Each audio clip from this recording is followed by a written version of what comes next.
All right, we're back. Hi, everybody. Welcome back. Oh man, I keep losing scenario there. There he is. All right. Well, hello and welcome everybody. If any of you joined me a moment ago, we were just doing a little bit of streaming over on my personal channel for a few minutes to chill out, and while we were waiting for the servers to come up, and now the Lotro servers are up. So welcome to Heart of the Hobbit, everybody. We are over here on the Treebeard server. Tell you what, we're gonna put that window capture down for a minute, and I'm gonna show you where we are. Boom, Treebeard, right in the middle of things. Well, you know what? First thing we're gonna do the first thing I do every time I log onto the server, which, because I have 1, 2, 3, 4, 5, 6, I think I have 10 characters on this server. The first thing I do is I go and I collect universal ingredient packs. So, all right, and then today was a bit of a patch. So we were chatting about this a little bit just a few minutes ago, but we, oops, I should put the current streamer on here, or is it still there? You could, thank you, honey. So Fate of Gundabad was a large expansion that just came out last week, like a week and a day ago. And it wraps up a large dwarf storyline, the Fate of Durin's line and all sorts of stuff like that, that they were doing as part of, it's kind of after we got to the end of Mordor and a whole thing there wrapped up. And so then it was like, okay, what's next? So they went and did a whole series of a dwarf storyline over the last couple of years, I think. And so Gundabad is the conclusion of that long story arc.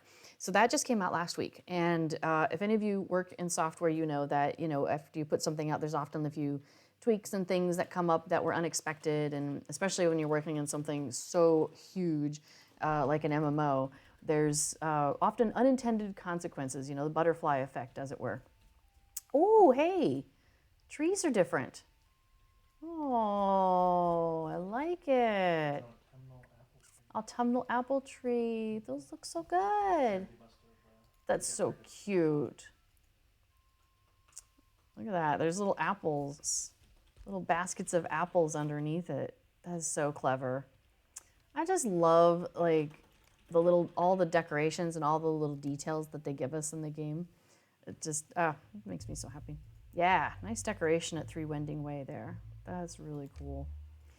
Anyway, so there was something apparently that there was an adjustment that was made to one thing, and it had the unintended consequence of then houses in the Shire homesteads where we are, the floor, if you had put down any extra flooring like carpet, colors, texture, if you'd done either of those things, they weren't showing up. They're still there. Like, it's still slotted in place and everything, but it just wasn't showing up.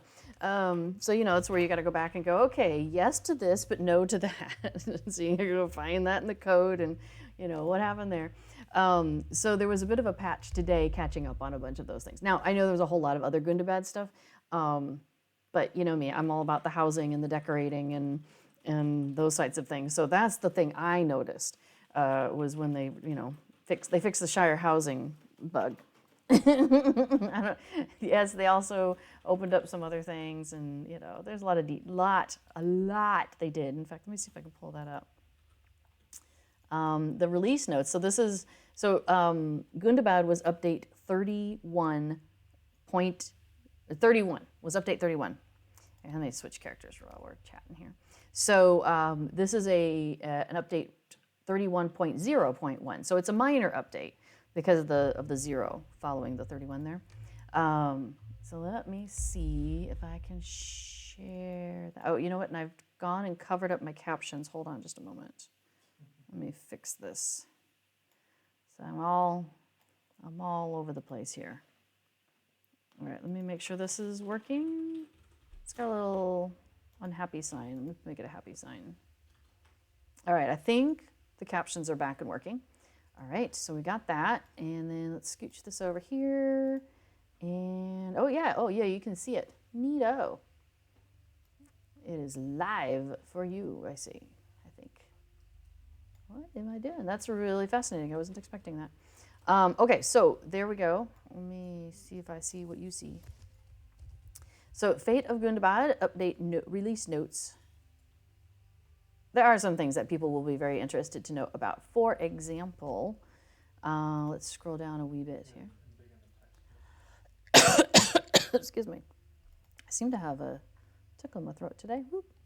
There, is that readable to people? A little bit easier to read? It's weird because it's not what I'm expecting my computer to be doing here. So let me scoot that, see if that, I don't think that captures any differently.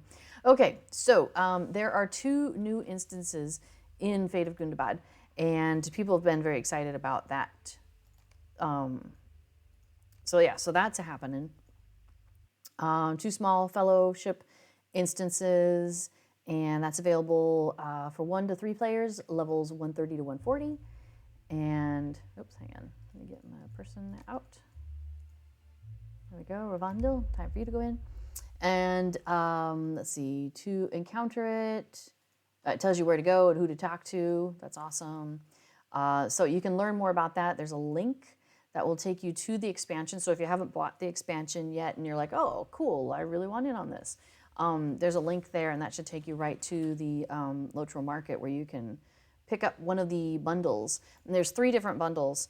There's basically a small, medium, and large, if you want to look at it that way. So the small has like the expansion and a couple things, and then the medium has, of course, the expansion and a few more things, and then the large has, all the goodies. I got all the goodies.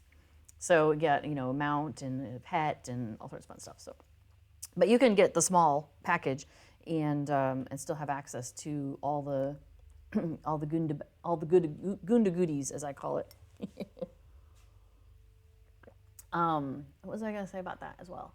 Oh, so for the first time, they're also doing a thing where you can upgrade. So if you buy the expansion, maybe you get like the small one, and you're like, oh wow, you know what? I really would like to have that middle one. You can upgrade and just pay the difference in the future. So that's really cool. Because some people they want to check it out before they commit to the big one. I just knew I was going to want the big one in the end, even though I'm not going to get to Gundabad for a while. I knew I was going to want it all. Really, what sold me was there's a die carry-all that came with the large package, and I'm a sucker for those carry-alls. All right, so let's see what else. So news and notes. There's some items that they fixed.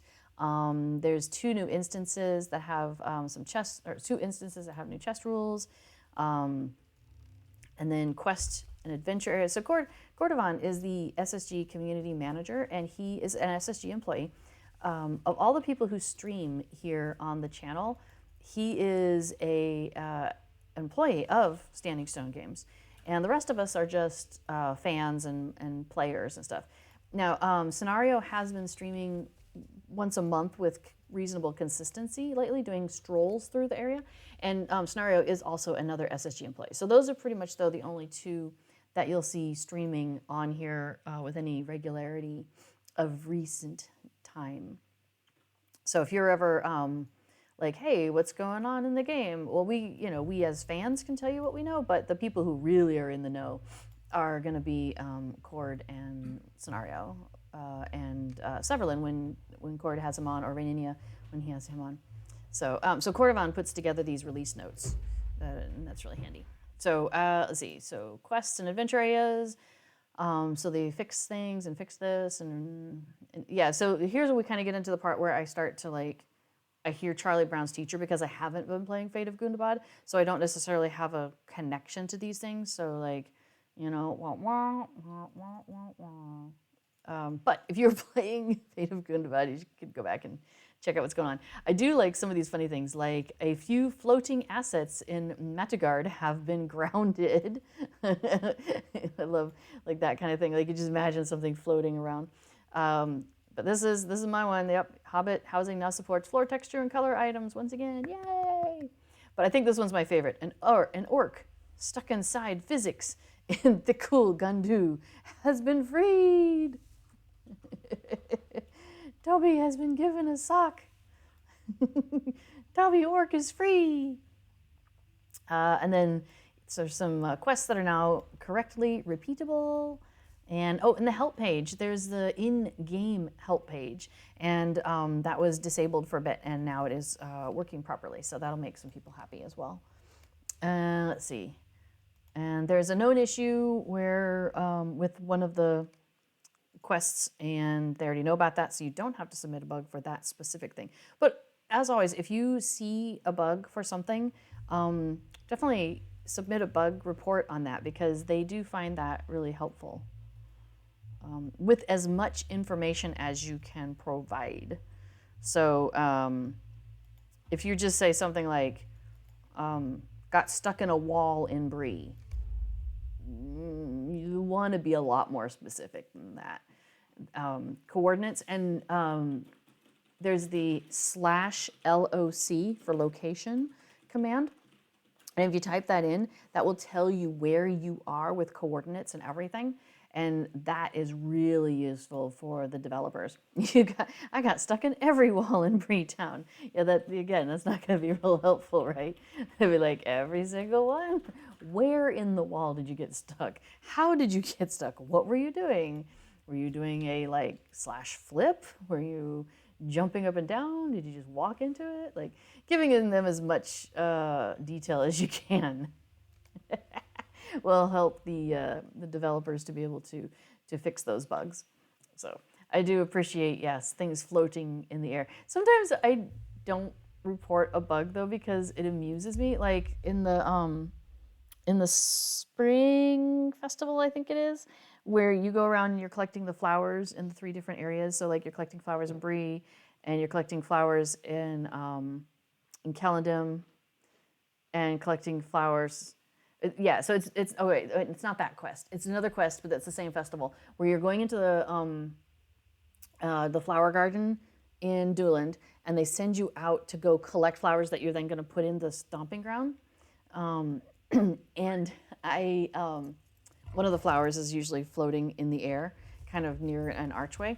And yeah, I mean, I could report that bug, but it's almost like, I don't know, there's just something so friendly and familiar about it that I don't want to report it. So, yeah, I don't know. Maybe don't be like me. Maybe you should, go in there and tell them when you find things that are silly. Okay, so the big news from my perspective is that yesterday, Scenario, and do you have, I can probably get the link for this. So Scenario did a stream, a casual stroll, as he calls it. Did you put yes, thank you. So they are opening up new premium housing. The date has not been set. It'll probably be like a large update down, like probably update, what was this one I just said it was? This was update 31? So like update 32. So a big update, so we're talking like probably a couple months out or something. But it's going to be Erebor is going to be the housing. So it kind of is like a nice capstone to the dwarf arc that they have done, is to then open up premium housing in this area where you've just been, doing all this questing. And so if you've listened to me speak about housing before, you may already know that the dwarf housing is probably like not my first choice of housing. I think it's beautiful. I think it's well done. I think it's very in line with dwarven architecture and the dwarven way of thinking and things like that. So yeah, okay. We'll come back to that in a second. So anyway, so yes, dwarf stuff is cool, but it's not my thing, right? It's not my aesthetic, which is totally fine. It's very squared off, very boxy. They did a great job with it. So so we were watching it, but it's very, so we're watching the stream yesterday that Scenario did, where he was, so okay, now I picked up all my boxes. 11 characters. I have 11 characters on this server right now. Now I can go questing. Got my chores out of the way. Now I can go questing. So yes, Fate of Gundabad was update 31. This that they just released was 31.0.1 with the updates they just did. 31.1, so that's like a larger update under, the main update. Will include some extra stuff, so we'll come back to that in a second. So update 32, I think, is when Scenario said the new Erebor housing will come out. So, so we're talking something big, right? That's how that goes. Okay, I don't see you. I'll go to the center of town. Aha. There we go. Awesome sauce. So many things to talk about. So it's got a very Wizard of Oz kind of vibe to it. Oh, wow, we're all here. Okay, well, let me talk to my Wenda real quick. I wasn't expecting my teammates Hello, friend. to be available. Okay, that's fair. How can I be of service? We have a couple of guineas that are going to help us out. Okay, so always got to talk to Wenda. If you're a VIP, you absolutely want to talk to Wenda. You're going to get two things when you talk to Wenda. One thing you get is the subscriber's jug. You want to go ahead and consume that. It's a consumable. It accelerates your crafting time, and it prevents item wear. So like combat, crafting, defeat, any of those things, you don't take item wear damage. And that will last you for 48 hours. So that is a cool thing, and you want to pick that, make sure you pick that up. The other thing you'll get is the Subscribers Town Services. And the Subscriber Town Services is basically like having the center of town in the pocket of your britches there. So it gives you access to, here I'll show you. You can sell things, so it gives you access to the shop. You can look at your vault. You can get into your shared storage, so you don't need a vault keeper. You can open up your wardrobe from here, and you can open up the auction house from here. So it is like your one-stop shop for everything except for not a barber, and you can't buy and sell like coins. I mean, that's like pretty much it. Like everything else you can do from that stuff right there. So that is pretty neat. What's in those ingredient crates? Oh, inside the ingredient crates are, okay, hold on, I'll be in a second. Universal craft stuff. So here, universal ingredient packs are what's in those crates. And in the regular crate, you get 3 of those packs. And in the VIP, or premium crate, I guess it's called, the premium crate, you get 6 of those. And each of those ingredient crates has a separate cooldown, so you can open one of each every 24 hours. 22 hours, actually, is a nicer cooldown. It's a little bit, I like the 22-hour cooldown, because then if I log in at the same time, it's already ready to go, as opposed to me having to wait like a couple minutes longer each day, So anyway, so those universal ingredient packs, oops, let me close that and open up my crafting panel, which is T, which is why I pushed that button. Oh, you can't, let me think. You know what? Oh yeah, okay, cool. I thought I had scenario in the way. So when you are making something, you know how you have the materials. So like this, I'll just open up this cloak. Sure? Yeah, cloak. Okay, so like I've got this cloak and I would need, 2 leathers and a bolt of cloth. Or I can use these universal ingredient packs and it just uses that. Now in this case, it would use one of them because this is a pretty easy thing to make. Now, things that you craft with ingredient packs will be bound to your account, but this is amazing because like as a gilded person, I don't have Master Guild on my tailor yet. Excuse me, so this isn't the ideal person to show you this information, but like say my medium armor here, and let's say I wanted to make, I don't know, the leggings, right?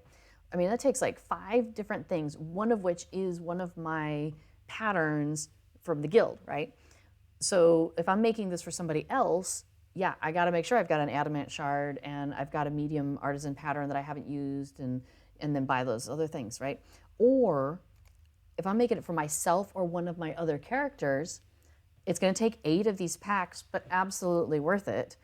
My gilded tailor makes these gilded leggings and then I pass them on to, my hunter or whatever. So super awesome. And I highly encourage people to go and if you have access to a crate, jump on that every day and every one of your characters can do it. So I just went through with 11 characters and I got 9 on each character. So I just got 99 ingredient packs. So, it's really crazy. Yes, how will I replenish those? I will replenish those with 1 character in a day. All right, so we're going inside. Why are we going inside? Look at this lovely floor. Look at that. It's gorgeous. Isn't that fantastic? Because there's bread. Of course, why would we not come inside and watch you eat some bread? I do like the house though. Oops, let me get my stuff out of the way. It is very cute. I love the decoration that people do in their houses. So this is a Shire house, if you hadn't picked up on that yet. Oh, another thing, Hobbit gifts. I'm going to get my Hobbit gifts. Now they're going to redo this some point in the not too distant future. I know that Raininia has talked about this a few times in interviews. That and he's a producer, so he's under the executive producer of Sutherland. So they're gonna redo this in some fashion because I don't know. I guess people complain they don't get good gifts or whatever. I'm like, it's free stuff, y'all. All right. Can you use the bench? Oh, can I use the bench at the same time you're on the bench? Oh, you were surprised you could use the bench. Let me try and sit. Oh, that's the wrong place. How about I try to sit in the game, not in chat? I'm already sitting. Nope, put me on the floor. Now I'm in the bench. And, yep, I'm on the bench. Okay, cool. Now, but it probably wouldn't make a second bench if you did it in the right place. Because that would be funny. What if, I don't think you can steal it. Yeah, you can't steal it from me. It's really funny because sometimes in the game, like a character like Legolas will be sitting in a chair, and if you sit right next to him, it steals the chair, but he's still sitting. Cracks me up. Okay, so should I go to Bree? No. All right, I'm going to take us to Mickle Delving. Are we all assembled? I see 2 of us. I think 3 of us. Sweet. Okay. Oh, cute little rug. All right, to the delvings that are mickled. There we go. Okay, I'll take us there. Okay, so, gosh, I know there was like 4 different things I wanted to talk about. I totally lost track here. Gundabad is happening. Get in on that. Good stuff. Erebor housing. So, yeah, they had said that they were going to release some new premium housing at some point. And So it turns out the Erebor is going to be that premium housing. So it's got kind of like a Wizard of Oz kind of vibe to it, with a lot of greens, and it's very shiny kind of thing. Let me see if I can pull that up real quick. See if I can at least pull up a visual. So Scenario did a whole stream on this. Well, Scenario did a whole stream on housing yesterday. He just ran through it. I mean, like the entire stream was an hour and 20 minutes, and he spent 20 minutes on the new stuff, which of course is pretty neat. So let's see if I got that there. Okay, so let's see if I can find, oh, sorry, let me get into Uragarth. We're also questing in the background here. Spaces that people most frequently told us that's... We'll mute him. And I'm not certain what you all can see. You're just seeing the big outskirts of Carndum square. is the fortress of Urugarth, home to countless orcs, goblins, Okay, but you're not seeing any visual. of Angmar. All you see is a triangle. Angmar's horde. But when it was playing, did you get more than a triangle? Yeah, I think you are not seeing what I'm seeing. Let's try it. Let's try it over here. Okay. Apparently it's working over here. Okay, groovy. So this is the new Gundabad area, Erebor area. So actually, let me go back just a teeny smidge. Every time I pause, it's gonna have that giant triangle in the way. Well, hopefully it won't be too bad. So did you see, actually he'll go swimming here in a second. You can actually go swimming in that gold that's lying on the side, like Scrooge McDuck style, he said. Cracks me up. So let's see. Because he jumps in it. Okay, so there you go. So that is all like gold water, basically. And he's got he's an admin thing using, so he can jump these crazy distances. But look at that, you can swim around in the gold in this housing area. So this is in between houses. This is like your neighborhood that he's running around in right now. And then thankfully they do have ramps to get you out of the Gold River, because that would be really hilarious if you got stuck. So you can see how kind of he's got, like, it's got these greens, and yeah, there's a good, let's see if I can pause it. I want to pause you. Pause. Alsjeblieft. All right, it got a little dark, but you can kind of see we've got a lot of greens and, oh, sorry. I should follow you in the game, hey? Sorry, they're chatting about what to, what we're doing over there while I'm over here yapping about this. Okay, so that is, put that down. All right, let us go here. Okay, so you can see, yeah, how it's got some really strong greens and golds are the colors. And again, we've got that, you know, hewn out of rock, out of marble kind of style to it. Again, he's on an admin, so he can just leap around like that. But yeah, I mean, look at just like the detail on those floors, and on the spaces in between the floors. Really quite beautiful. Oh, let me turn that down a bit. A little combat. And then, yeah, all these crystals, because of course we're underground, and so that's how they manage the lighting stuff. Pause him for a moment. Okay, we are gonna run fast over there.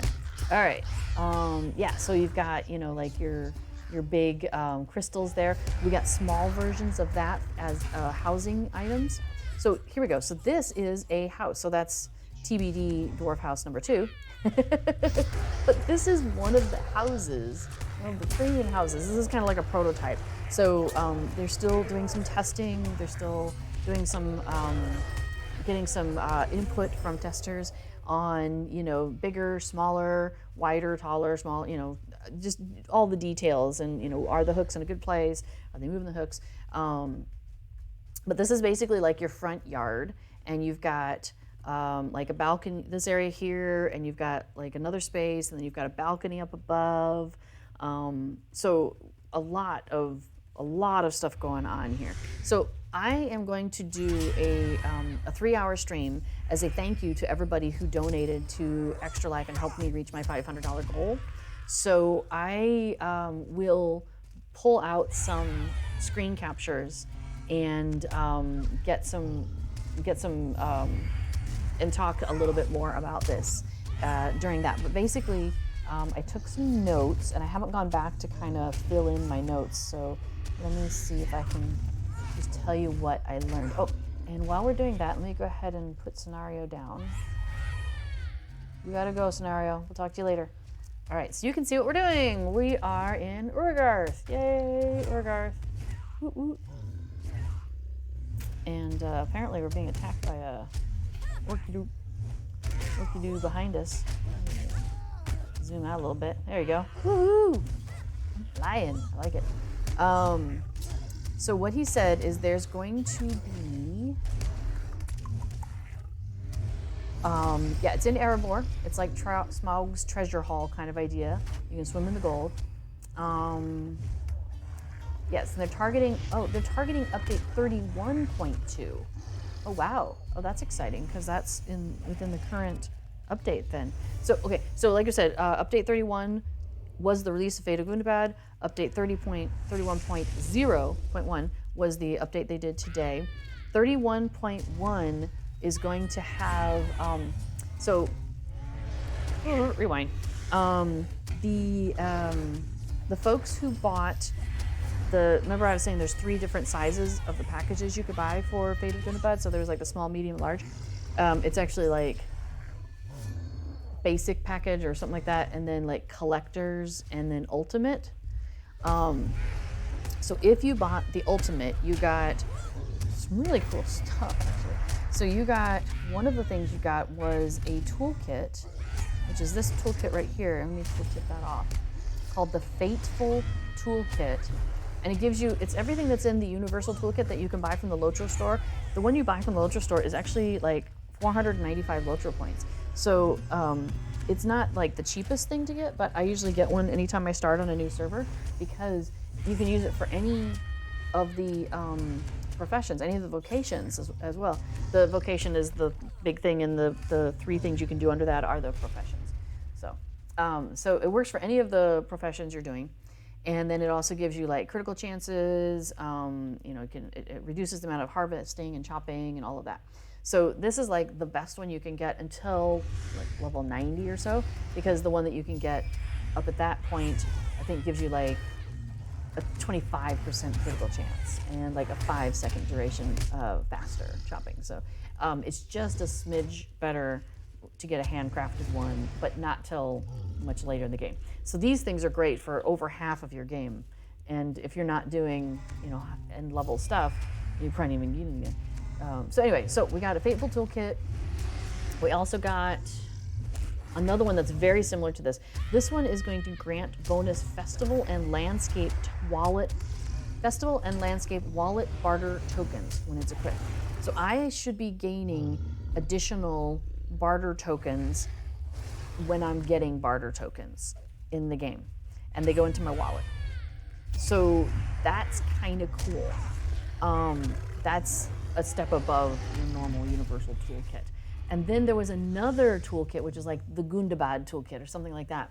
And it, instead of giving you the bonus tokens, it gives you bonus Gundabad tokens or something like that when you have it equipped. It seemed like it was very Gundabad specific. And like I said, I'm playing on the Treebeard server. Our server cap is level 50. So Gundabad is like level 130. So it's gonna be a little while before I see Gundabad. That's true. Now, there are Gundabad missions that were opened up, and those are available for characters starting at level 20. So I could go and do Gundabad missions, in which case I might want that toolkit, the Gundabad toolkit for that. Anyway, okay. So that was really cool. So those of us who got the ultimate package got those 2 toolkits. Now the people who got the collector's package, the one in the middle, they got one of those toolkits. They got I think the Gundabad one, but not the Fateful one. So now remember, I said though, this is like the first time that SSG is doing this, where you can buy one version of the thing, the small or the medium, and then you can upgrade, right? So what some people did is they got the medium, and then they decided to go ahead and upgrade to the large. And in doing so, there's a difference of one toolkit. There's a difference of Valar. Actually, there might not have been a difference of a Valar. Yeah, there's supposed to be a Valar here and a Valar here. But what ended up happening is somehow people who went from the medium to the large were getting duplicates.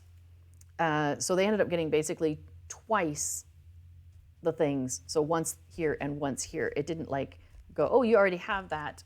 We don't give you that as well. It's like, oh, have this, have this, have this. So, bonus Christmas time, right? So that made, hey, Skybird, welcome to the chat. So those of us who had bought the Ultimate package then didn't get as much as the people who had bought the Collector's Edition and then upgraded. So what they're doing is rather than saying, hey, you got too much, give it back, which would be kind of rough.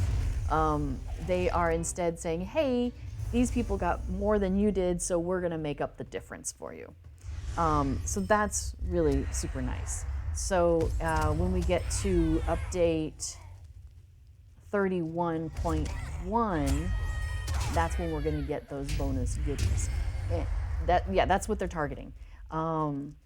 So and again, it's probably going to be one of those things where, the first server you log into is where those goodies are given. Now, I don't know that for sure. I'm just speculating. Because that seems to be like the technology, that seems to be how their technology seems to work. Like with Fate of Gundabad, you got this package of goodies, but it went to the first server, the first character you logged on with on the very first server that you logged on to, after the stuff was, after you purchased it. So you have to, be mindful if you play on multiple servers like I do, where you logging in first. Make sure you go where you want it to be. So I'm hoping that it will be that same technology and that it'll be on the first server you log on with, because I would love to have the extra bennies over on Laurelin, where I also play, and I do that. I don't do a lot of landscape questing over there, but occasionally I get the bug and I go out, and but most of the time I'm doing festival stuff. So I would love to have that Fateful toolkit with the bonus festival tokens first of all. So when I'm doing festival stuff on Laurelin, I would be getting that. But also I do have a hunter. And when I want to do stuff with other people, that's the person that I want to play with. And I really would like the Valar. I've never done it. I've never done a Valar. I have a couple of them, stashed away from various things that we've gotten, and I just don't know what to do with it. So I've decided that if I am able to, open and get the bonus goodies on the first server that I log on with, I'll log into Laurelin first. And then I'll Valar my hunter up to 130 and see what that looks like. So that'll be cool. Well, hopefully I'll get to experiment with that, Maybe we'll do it on stream and then everybody can, you can see it and be like, well, that was nothing. I know, right? The expansion should have been called like the Gundabad and the Ugly. I know, right? That's why I think I call it like the Gunda Goodies and yeah. How's it going? Gunda Good, Gundabad, all of that. Yes, okay, so, sorry, I missed a little bit of chat over there. So they just released 31.0.1. 31.1 is supposed to include the reward picks for those who pre-purchased and, so to make up that difference. And then 31.2 is what Scenario said yesterday is the goal for when they're going to bring out the new Erebor housing, the Dwarven housing. That's that emerald green. So, so I think that's gonna be cool. So, all right, so hello folks in chat. Hi, Thayan, and Egathor, Skybird UK, Zacharias, so we've been talking already. So yeah, Good to see you. Morg says, I have a heart of a hobbit. No, it's not like that. It's a metaphorical heart, don't you know? But good job sneaking in there. Yeah, oh, the Enduring Toolkit. There's the Enduring Toolkit and the Universal Toolkit. Whichever one's the bigger one, that's what it's basically like. I get them mixed up. I always have to go into the shop and be like, okay, which is the one that's bigger? Yes, that one. Yes, so at some point, haven't decided exactly when, but I'll do, like, probably on a Saturday or a Sunday, I'll do a 3-hour stream and just focusing on housing in Lotro. So that's gonna be fun, and we will definitely talk about the new housing and any other news that's dropped about it by then. So I'm just gonna keep following you though to make that easier for me. Okay, so what else did Scenario say? Oh, there's a full-size chessboard in the neighborhood, so you could like get everybody together and play a game of chess in the neighborhood. That just sounds so cool. I did that once. I was working the Renaissance Festival at Ohio State University, where I was going to school, and there had been a human chessboard at some point in the past, but there wasn't currently one, and so we put one together, and so I wrote the script on it and directed it, and then I had another friend of mine come in who worked at the Ohio Renaissance Festival, because I also worked at that, like actual job worked there, and a friend of mine who was who knew fight choreography and stuff, and so he came over and helped do a lot of the fight choreography for our student adventure. So that was really cool. And we used a lot of characters like from Shakespeare, and then other pop culture characters, and so we tried to set it up so that there would be,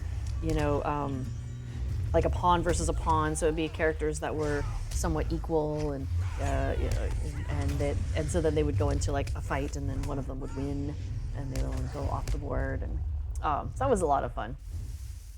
That was a good time. So yeah, so the full-size chessboard. Oh dear, people are being defeated. I guess I should pay attention. Oh, I could do stealthing.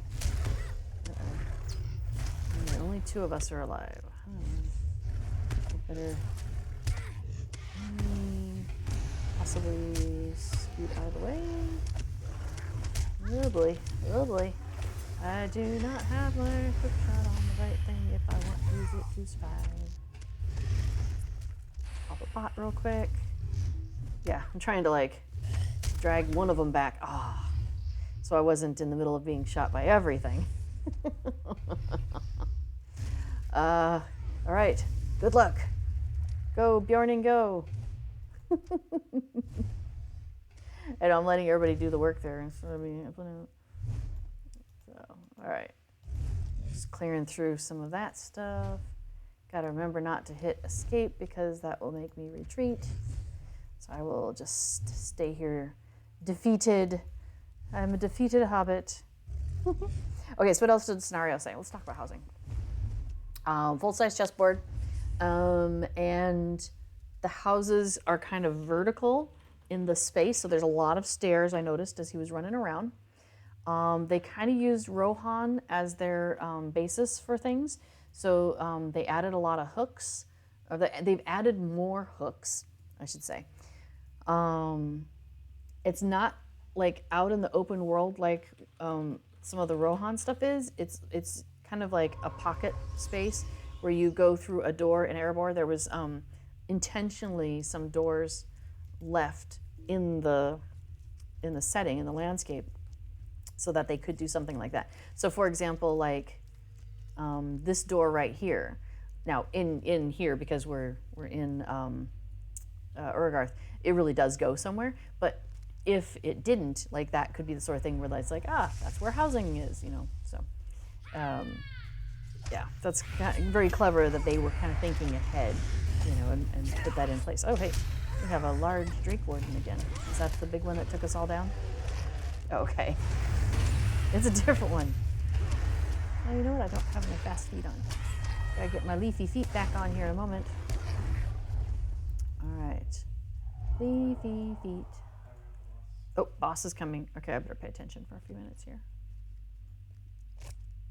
It's really nice. We have a good group. There's the four of us tend to run together a lot, and if one person is, away, like they're in the same household, we're in the same household, so it's really nice because if one person has to step away for, bathroom or answer the door or whatever, it's or is streaming and talking and not paying attention, we're able to put ourselves on follow and stuff, and then just jump in from time to time, which is really quite convenient. I got a bunch of vile silver coins and bronze coins and stuff. So vile.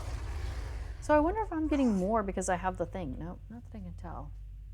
Looks like we all got the same in terms of coins. Unless we're all wearing the same toolkit. That would be funny. Then we wouldn't be able to tell the difference. So, okay. Anyway, so what else did Scenario have to say? Like I said, I was taking really quick notes as he was zooming through here. I'm going to go back and rewatch it and get some more notes. But let's see. So they've added more hooks than they had in Rohan. But they used Rohan kind of as their, starting spot, kind of, as their template, if you like. You go through a door. Yep. So in the neighborhood, it sounds like there's going to be 12 regular houses. These are premium houses, so they're already huge and have a ton of hot hooks. And, it's so funny. I used to start a kinship on the side, and I would always assign one of my characters to be in that kinship, and that way I would have access to a kin house after 3 months and be able to use all the storage of that kin house, like, putting things up on the walls and decorating and all of that. And then I realized, I did the math one day, and the number of hooks in the house and then also including the storage in the chest was more than if I were to have a kin house. So just even the smallest Belfloss premium house had more than a kin house. So I'm like, okay, I guess I don't need to do that. I can just go and spend the 170, is it Lotra points or no? It's Mithril. Mithril coins. 170 Mithril coins to buy the smallest Belfloss house. So I don't have to keep making kinships and that way. So that was kind of fun. Anyway, so when I say regular house here, I mean this house is already going to be bigger and have more hooks than a kin house has. Okay, so let's see. So 12 regular houses. There's going to be 6 deluxe houses, and they have 3 yards. I think maybe all the houses have 3 yards, though. An upper, a lower, and a balcony that's up above. Okay, so 6 deluxe, 12 regular. I'm going to go back and rewatch the video to make sure I got that right. Then there's also a regular plus, as I called it. So when Rohan came out, the Rohan neighborhoods, they did. Sorry, my hair keeps itching on me there. There was basically a house that was like the others, but it had one little extra thing. So if you got the Rohan house in the hills, it had that wizard's tower, if you like. And if you got the one on the plains, there was one where it was you go down by the river and there's a little cave, a little bat cave down there. So they're going to have something similar here where it's like the other houses, but there's something special about it. Well, this one, it is a house full of geodes. There's geodes all over the place, as he was showing us a little bit of that. So I'll make sure I get try and get some screen captures of that for when we do our 3-hour stream. Okay. And then also a kinship hall. There will be a kinship hall in these neighborhoods, unlike Rohan. So back like Belfloss, but that was an island. Rohan didn't have any kinship halls. They had the mead hall, which thematically fits really nicely. And I was glad for the opportunity to be able to purchase a mead hall as a character in a kinship. That was pretty cool. And that was when they opened up that new technology where you can travel to another kin member's house. So that was the idea, is that you would, whoever owned the mead hall would star that mead hall as their house, and then anybody in the kinship could travel to that house, and that would be a way for, in another location to gather and hang out. So they're going back to having kinship halls, though, in the Erebor housing. So it's huge. Like, let's see, it had like a main strip, it had 2 side halls, an upper and lower balcony, it was a huge interior. It was insane. Yeah. So that's what it sounds like what the new neighborhood's gonna look like. So if I've done the math right on this, that means 12 regulars, 6 deluxe, 1 that's a bonus, the geode house, and a kinship hall. So that's 12 plus 6 is 18, 19, 20. So 20 houses in the neighborhood, which is a little bit higher because the Rohan, higher than what they did recently, because Rohan had, I think it was 12, I think. I'd have to double check. And it's interesting too that they're going back to having kind of regular and deluxe, kind of like back like Belfalas, where you had the smaller ones and the bigger ones. So you were very surprised, and you wonder if anyone had guessed Erebor for the next housing area. I was surprised also. I will have to admit that. I thought with the Dwarven arc, with Gundabad coming out, that they were going to consider the Dwarven, thing done and played out. But I guess they went the opposite direction and said, hey, strike while the iron is hot, while everybody's excited about Gundabad and really digging this whole Dwarven vibe. Now's the time to get cool Dwarven housing. And I mean, it makes sense. Erebor is a good choice for that. The way they've done it with all that emerald and stuff, it looks fantastic, right? So I was surprised, though. I thought they were going to premiere, well, and it's actually, I was surprised in 2 ways. I was surprised that it was that, and I was surprised at how soon he's talking. I didn't realize they were this far along on a new premium housing area. So I thought, they were going to finish up Gundabad and then start working on the next place. And it would be in theme with wherever we're going next. But like I said, I think it makes a nice kind of capstone to the whole Dwarven, line that they've been doing. So it makes sense in that regard. I mean, if you were gonna do Dwarven housing, now's the time to do it, right? Right at the top of all of this.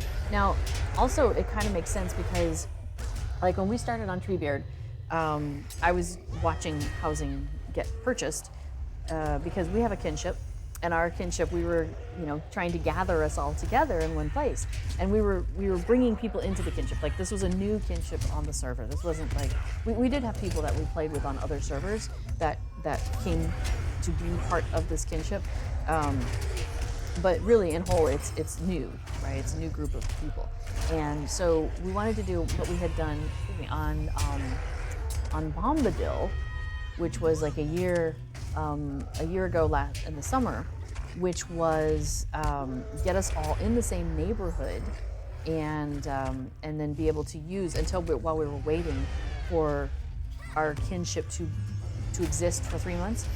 While you're waiting for that, you use people's houses as kind of like a dispersed kin housing, kin storage. So it's like, my house has the food, my house has the recipes, my house has the gear, that kind of thing. So we were doing that, and we picked a Shire neighborhood to do that in. And I mean, this is early days when nobody had any money because the server just opened. And so we were trying really hard to get everybody in really fast. And because you're only allowed to own one house, non-premium house, people were coming in and buying houses that weren't in the kinship. And so we were like, hurry up and get your houses. Here, take some money, get your house, So we do have a neighborhood where it's mostly our kinfolk, but there are a couple houses that other people snuck in and into our neighborhood, and then they don't interact with us, which is sad. I mean, I'd be fine if they wanted to be like, hey, let's party and hang out a little bit there. Like, we never hear from them, we never see them.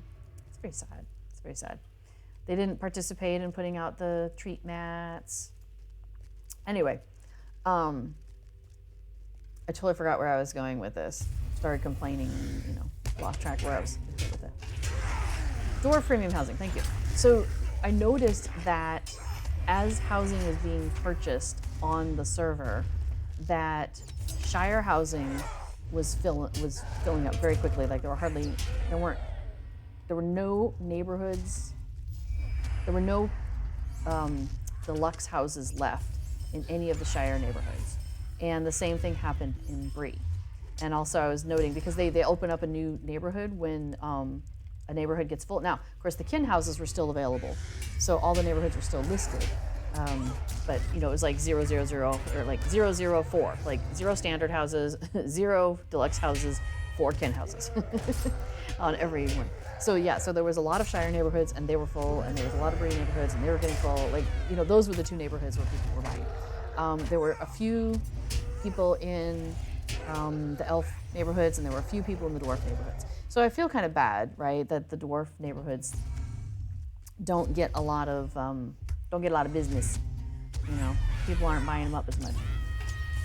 So if you wanted to create a housing that would get people excited, doing a dwarven housing that brings in a lot of the newer features, a lot more hooks,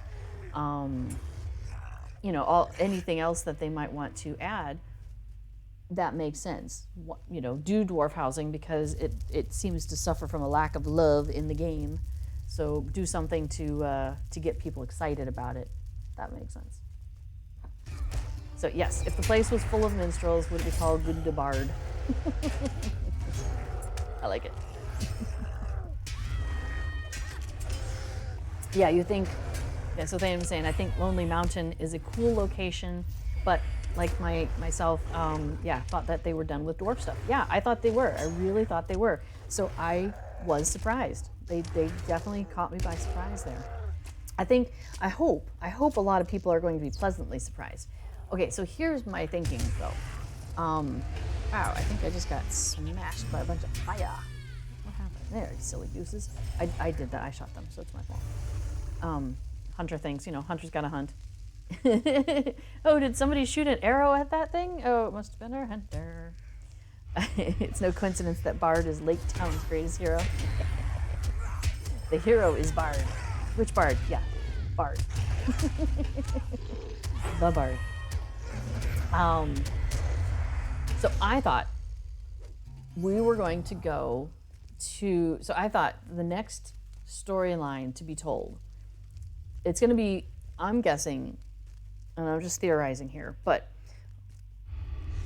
we've got a lot of cleanup that, I don't know, it could go one of 3 ways is the way I think about it.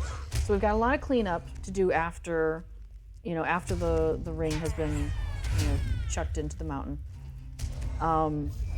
The spoilers. Sorry if you haven't read this, 75-year-old book.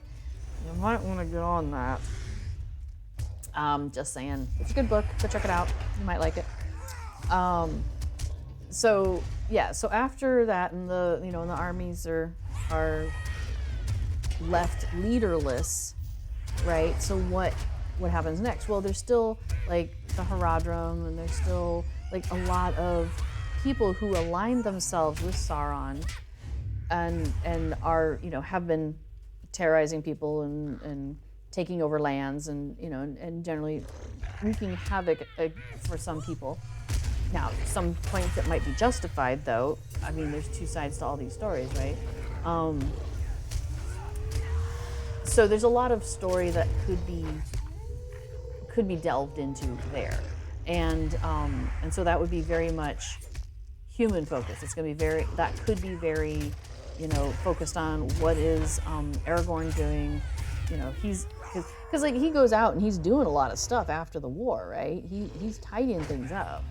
And he's the one that then eventually like proclaims to, the free peoples that no one's to go into the Shire. The hobbits get to wall themselves in, and so there's, how do you get to that point? Like where, and how do you enforce that?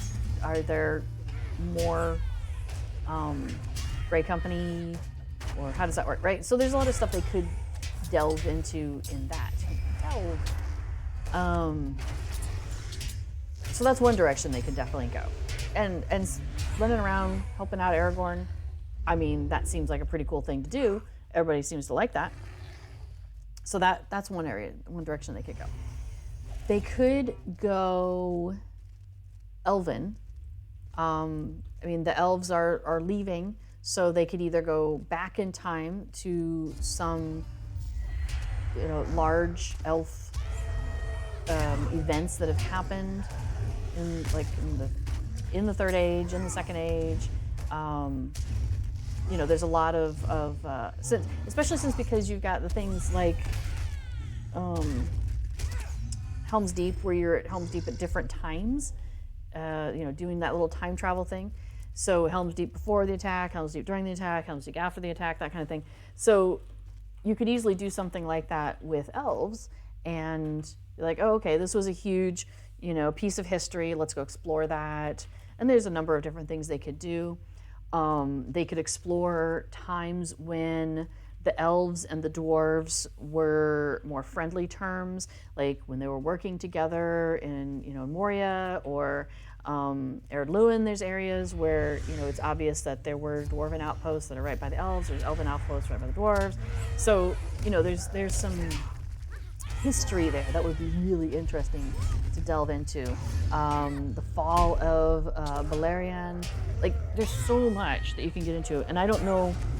And Druid's Fire is a bit better versed on this.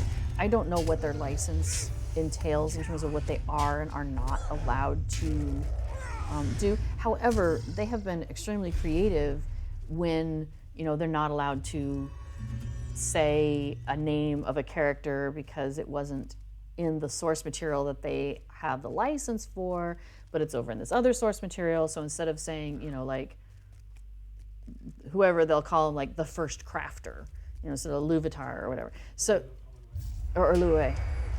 Yeah, so, there's definitely creative ways they could still tell some Second Age stories, some First Age stories, without, I think, getting into trouble with their licensing, but also in a way that is really cool and respectful of the material and brings some of that to life. So that is of interest to me. And then there's hobbits. So, obviously most of the hobbits are in the Shire, and that's what we know, but they came across, right? There was the whole thing where Marco and Blanco got permission from the king to basically take over the land that was west of the Brandywine, and settled and made the Shire their home. Well, what was going on? Like, why did they do that? Where did they come from? What stories did they tell there? Why are there hobbits in other places? We run into the hobbit cousins in other places. Like, how did they get there? Who are they? What's their story? So that is something that I kind of was hoping, and this might be where they go, who knows, is to explore some of that and explore like where Gollum came from, when he was Smeagol, and all of those people, all of those hobbits, those river hobbits, and see all of that community and delve into that culture. And then that would give us the opportunity to have river hobbits and river hobbit housing. So, that opens up a whole thing right there for a new race that they could give us access to, and then new housing that they could do. And they could make it also, a couple-year arc like they've done with the dwarves. So, there you go. Help the hobbits form a government after the fall of Anor. Right? It's like, there's things you could do. There's definitely things you could do. and maybe, you know, look at Smeagol's family, you know, because it talks, like, we know a little bit of his history. Like, his grandmother, or no, his mother was, you know, the matriarch of the hobbits in the area, and he was not your typical hobbit. He was very sneaky and very much into, like, you know, finding out what people were up to and learning their secrets, even before he found the ring or stole the ring. So there's definitely some interesting stories that could be told in there, and we could get to know Smeagol's family and stuff like that. So, which would lend even more texture to then understanding Smeagol and Gollum later on, right? New Hobbit housing, Gollum's cave. We already have a cave. Smeagol, Gollum's burrow, or barrow. Because yeah, I've been listening to the Tolkien Professor. He streams here on Fridays, and I've been going back and listening to a series that he does, exploring Lord of the Rings, where he starts with the beginning of the books and Lord of the Rings, and is going through, and he'll spend like an hour talking about, you know, whatever that topic is. Like we just did. I was just watching the one about Frodo's dream when they're in Crickhollow before they go wandering off into the old forest. And yeah, so he does some really fun deep dives, and then they go and they do a little bit of a wandering, do a little field trip into the game to kind of illustrate how Lotro portrays the things that we were just reading about in Lord of the Rings. And so when they was going over the part where Gandalf was talking to Frodo about the history of the ring, and then we got to know a bit more about Gollum and Smeagol and that history. And there was definitely a lot of hints there that I just glossed right over to illustrate how Smeagol was very much into secrets and things, like when he would dive into deep pools and under. It's basically, it was pointing out that he was going into like graves and probably grave robbing and, you know, and kind of some kind of questionable behavior earlier than even before the ring showed up. So the fact that the ring ended up with him isn't too much of a surprise to me then, because he was already kind of predisposed to somebody that the ring would like. Now, the fact that he then was like, as he's a hobbit, he was like, you know, using it to his own advantage, which was to spy on people, and then eventually he got kind of kicked out, and he, you know, went looking for other things, and just ended up going, I hate the sun, I hate people, I'm gonna go hide in a cave. And the ring's like, wait, oh man. Is it really robbing if the owner is dead? I think if your culture says that artifacts of dead people are to be left alone, and you don't do that, that is considered morally questionable in your society. Now, that can be a whole other topic, though, is, you know, what is the point of having things buried with somebody? That's an actual question. Death is a social construct. I mean, what you do with the dead is a social construct, I think. Because, cultures all over the world have different things that they do with their deceased. So it's not a universal thing, which therefore to me says it's a societal thing.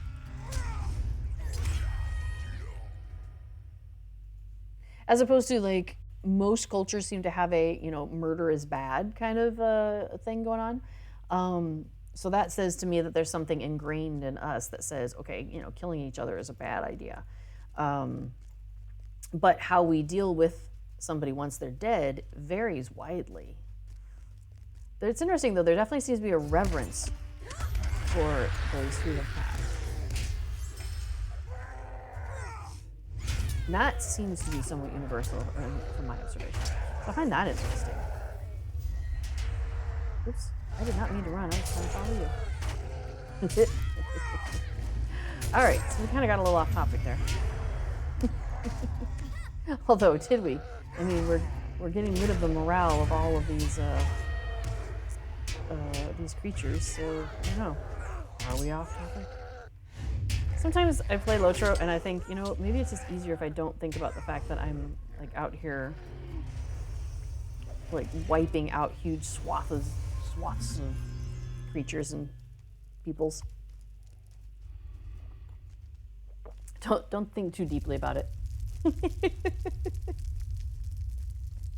All right, so yes, so sometime possibly in December, I will do a 3-hour stream, and we're just going to talk about Lotro housing. We'll go over the initial 4 housing areas, and then we'll talk about each of the premium areas in the order in which they originated, and kind of some features about those, and some cool things that you'll find in each of those different styles, and things that I find really interesting. I'm going to tell you what I find interesting for 3 hours. There we go. But you might find it interesting also. In fact, I know some people very much will, because I know I'm not the only one who is a housing nerd here, a Lotro housing nerd, which is pretty awesome. I love that I'm among my people. All right, so if you have any questions or any thoughts, anything that you wanted to talk about today in on the stream, just pop it there into the chat. And let's see. Oh, before I forget, I am still doing Extra Life. So if you would like to still donate, I'll put it in. So there is the link to the team, the Standing Stone Games team that I'm participating on. And we had a 1 day where we streamed for like 12 hours and collected donations during that time. However, there is, where's the link? There is on the forums. I thought I had that stream. Maybe I don't have that link. The link directly to Cord's post on the forums about Extra Life.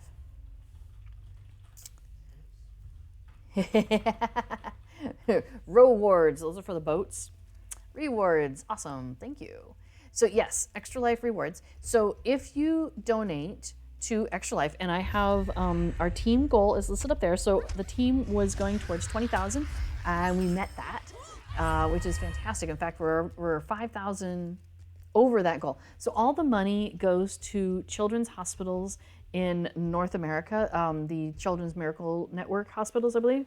So I am, any funds that are raised in my name, and you can follow the team link there, and a number of the people on the team are raising money for Boston Children's Hospital, because that is where Standing Stone is located, is in that area.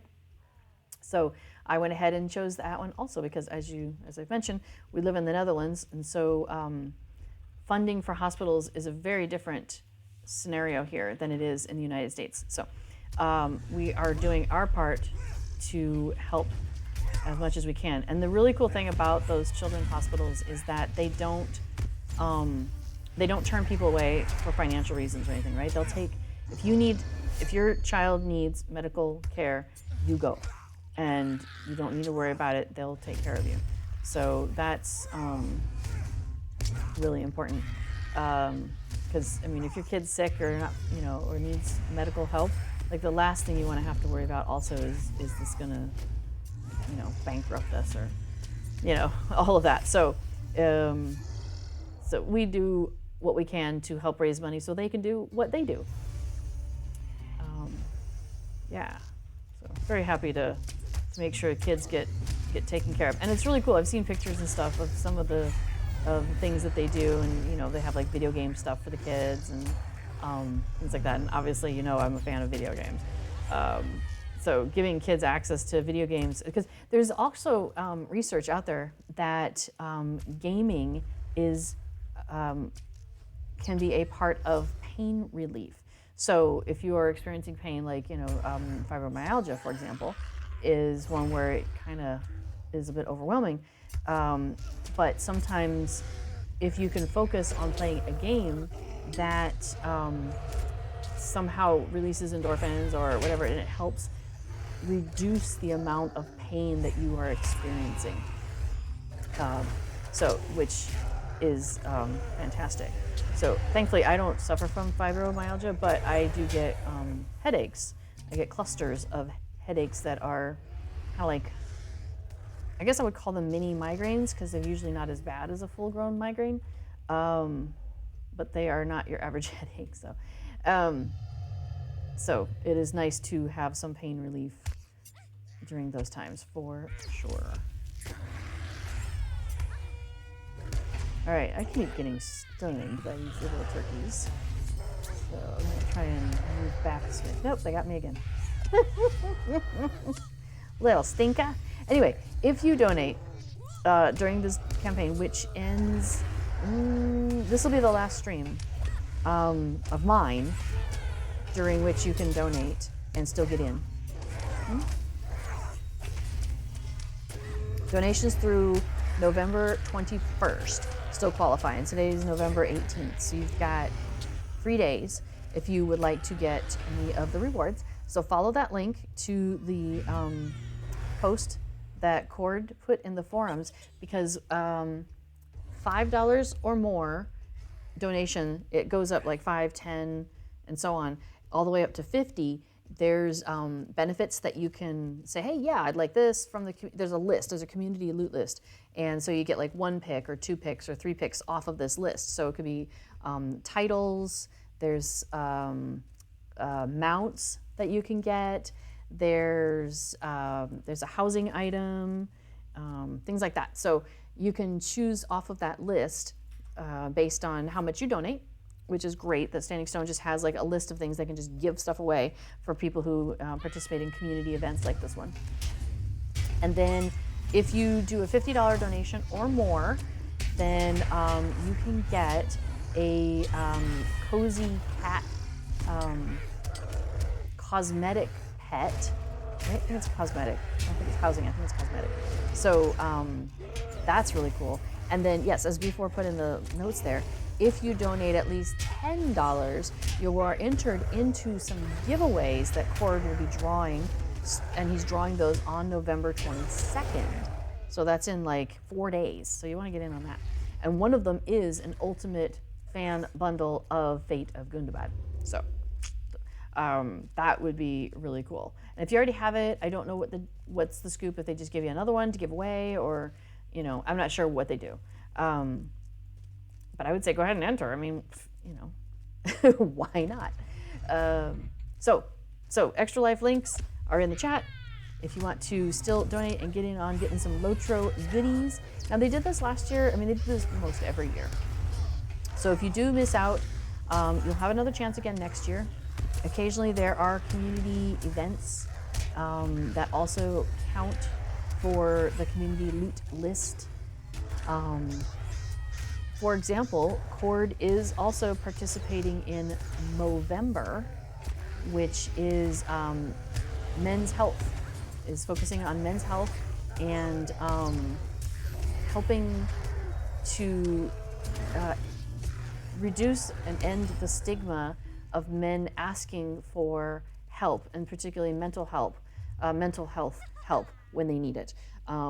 There's still a lot of stigma, especially in Western cultures, about men not being allowed to ask for help when they need it if they are experiencing some mental health issues. And so he is participating in Movember to raise money to help people end that stigma. So that's also very important work. So if you, and he will put you on the community loot list, or let you choose from the community loot list for Movember also, for Movember donations. So yes, you've got some options there, so get in on that. I wanted to make sure people knew about that. Oh wait, exiting by portrait? All right, I'm going to do some bag maintenance here. Well, I have a lot of stuff in my bags.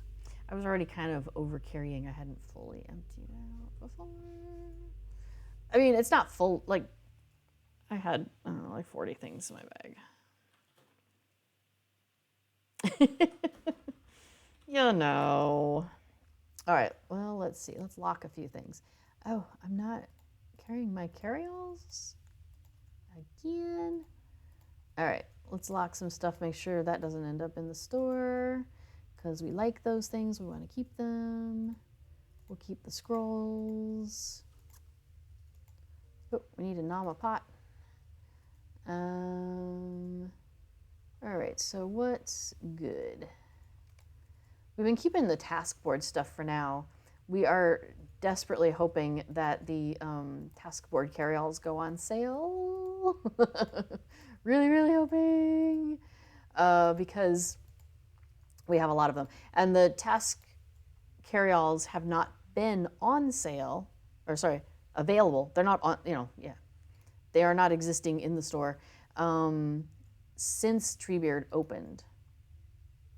Adding, well, I must already have it. Oh, there it goes. Okay. Cool. Now I have that.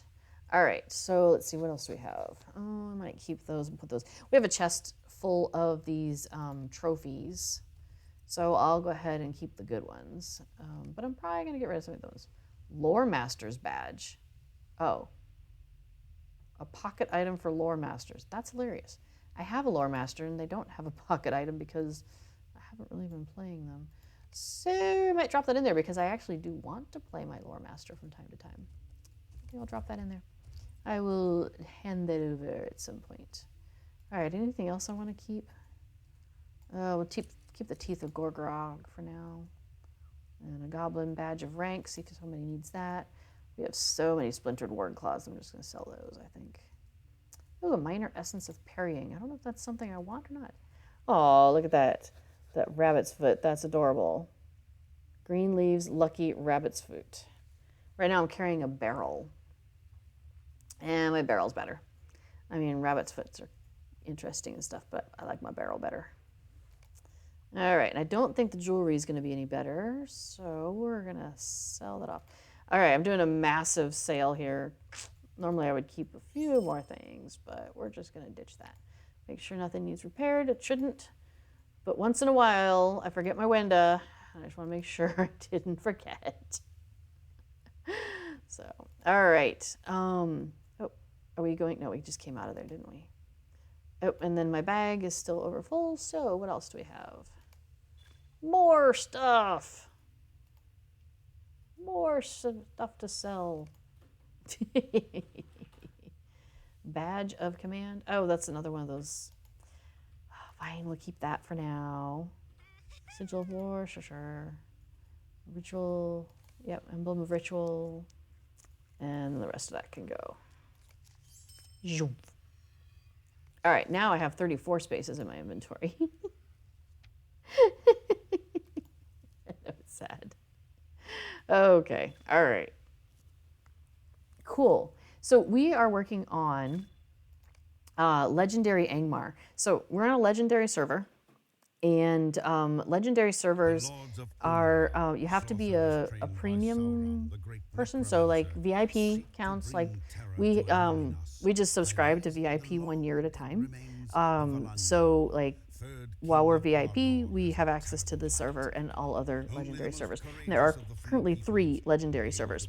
So, and we are active, well, we have characters on 2 of them. I would say we're not active on Anora these days, but we have characters on Anora. That was where we were playing before Treebeard opened. Well, that and Evernight. We were busy on Evernight a lot. So, so on the legendary servers, there will be a quest you can pick up in some of the higher level areas in terms of like when the Lotro originally started, 50 was the cap. Shadows of Angmar was the name of the original one. It was, Lord of the Rings Online, Shadows of Angmar. And so that's what we have access to right now. Coming in January, we will get the next expansion added to this server, and that will be Moria. So we'll be going into Moria. But in the meantime, so Angmar is the highest that we have access to right now. So Angmar has a thing called Legendary Angmar, Defeating the Shadow. And there's a list of 19 different things that you can do, and there are instance usually instance or big boss related. So like complete the battle for Akwar, complete Bog Breath. I think that's defeat Bog Breath, right? Complete, yeah, that's a landscape boss that we could do. There's emissaries that are landscape that you can go and defeat that count towards checking off things. So there's like 19 things here, and you got to do 10 of them, and that once you complete that, you get 5 legendary coins of Angmar. So we like those legendary coins of Angmar because it's things that you can only get on the legendary servers. So yes, these quests are exclusive to the legendary servers, as Dan says there. Oh, wait, Dan, I was gonna say, over on that plus 1 minus 2 video that I posted, you had made a comment, and I added a reply to your comment today with a video link that I thought you might find interesting. And basically, I mean, it's only like 6.5 minutes. It's a pretty short video, but it's kind of a little mini history of the Netherlands and how they got bicycling infrastructure into place, and how it's relatively recent. It's only like since the 70s and 80s that it's been a priority. So I thought you might find that interesting.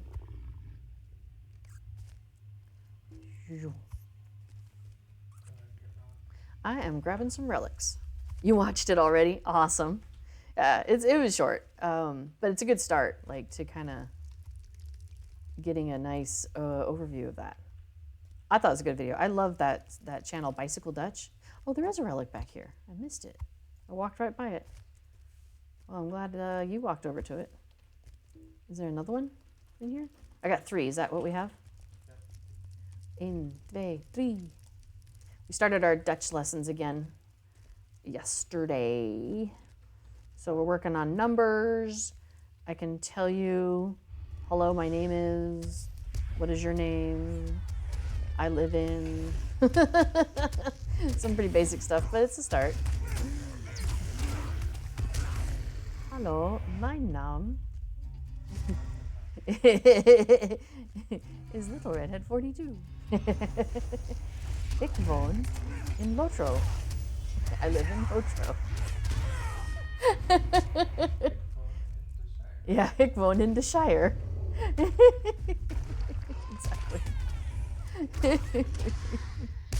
Wat is your naam? Not uw naam. What is your naam? That's more informal. If I didn't know you, if I was like trying to be all formal, I'd be like, what is your naam? But I can say, what is your naam? That's less formal. That's better. Yeah, oh, so Bicycle Dutch is a great channel. I love the stuff that he does. And you can tell he's obviously Dutch. Like, he's got that the accent that says, I am speaking English, but this was not my primary language, right? Like, it's great, because oh my gosh, the Dutch are so fluent in English, it's insane. Yes, ik woon in Lotro. I mean, it's true. It seems like it. Yeah, so, like, I am always so impressed by someone being able to speak so fluently in English, and, you know, that's not where they started, right?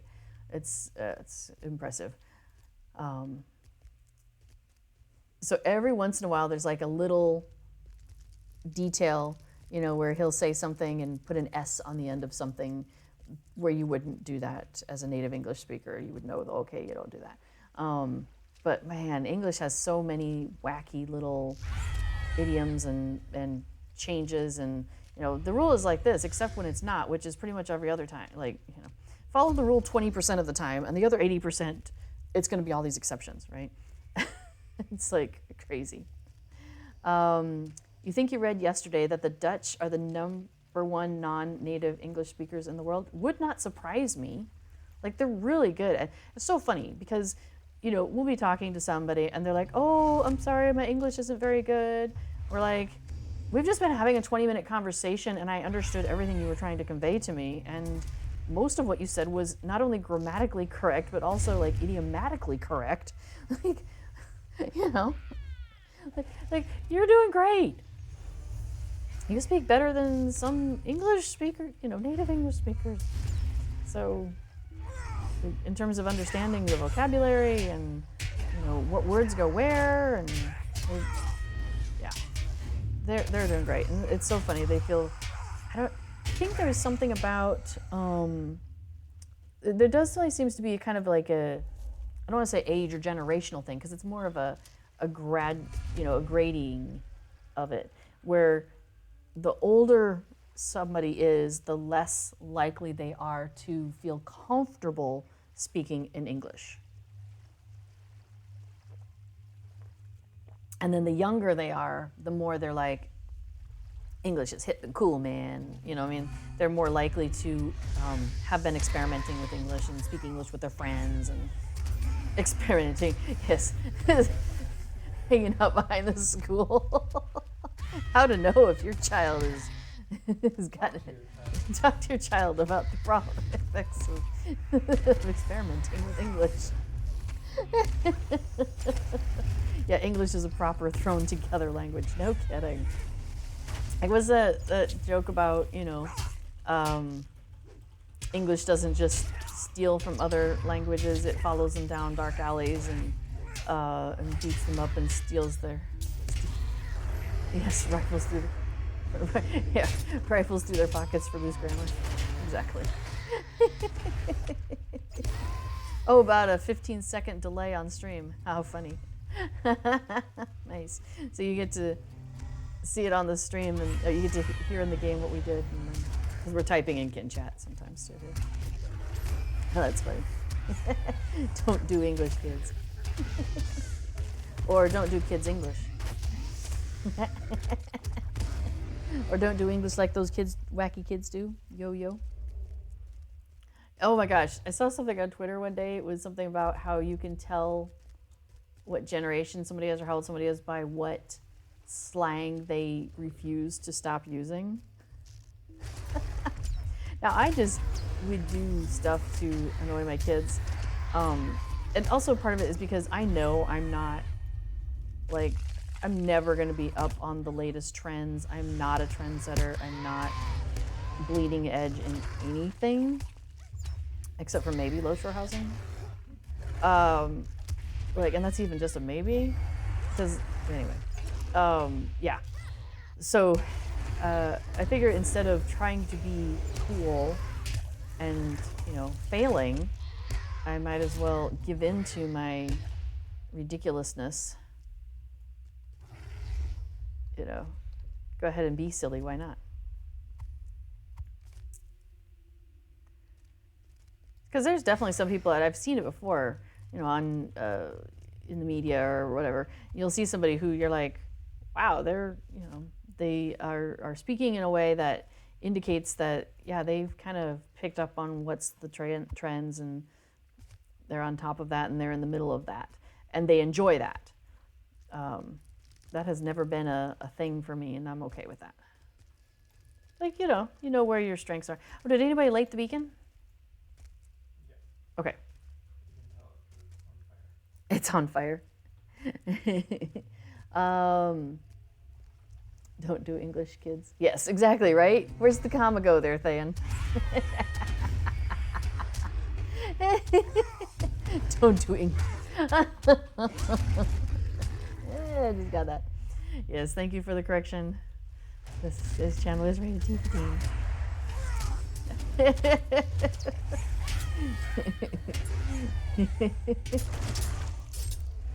Right. Hey kids, don't do English if you're not a native English speaker. Unless you want to, because it is a language that is reasonably well known by many people around the world, and so it's not a bad language to know if you're doing business internationally. It's a terrible language. I'm not saying it's a good language. I'm saying it's a good language to know, right? Yeah, I know. I'm getting a lot of on the side here.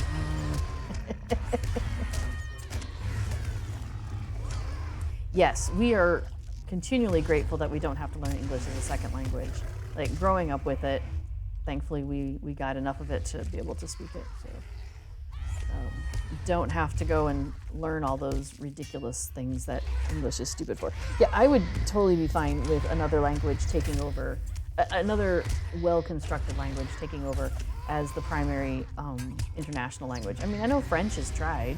It's it's part of it's the official language of the Olympics. So they have a marketing problem.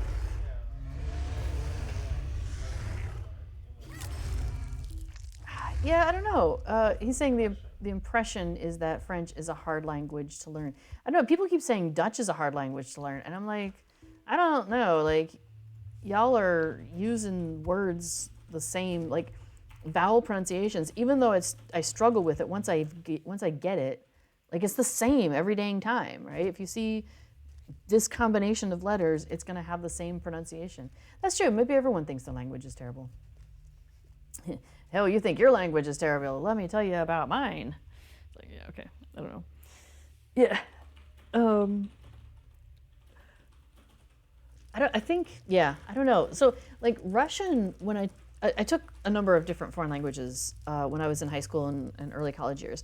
And, yeah, have you even heard of modal verbs? They don't even have infinitives. Like, to be, to do, to walk, that's an infinitive.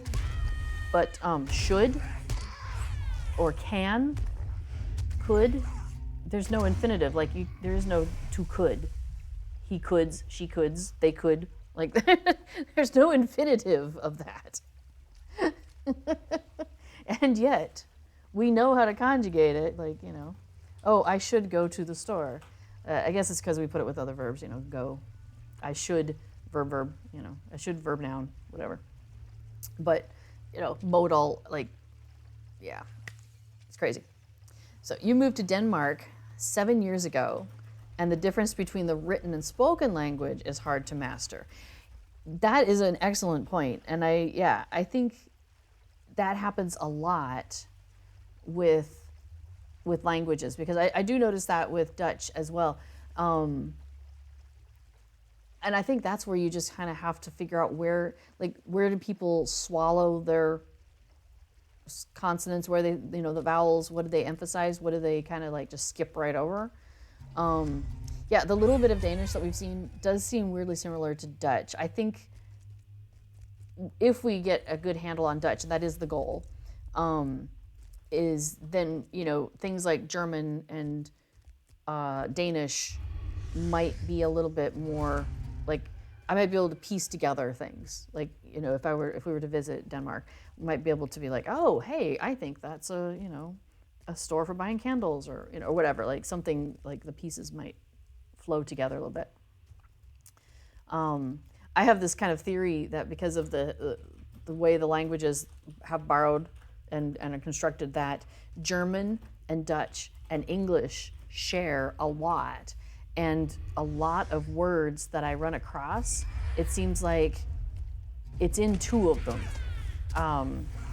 Like a verb or nouns, a lot of things, they definitely seem to, if you see it in one, you're going to see it in one of the others. And so if we get to be fluent in Dutch and we're fluent in English, then that seems to me like we would be able to figure out a lot of German just kind of because, oh, it reminds us of this in Dutch, or it reminds us of this in English. I don't know that, uh-oh. Did Gail just go over the side? Gail just went over the side.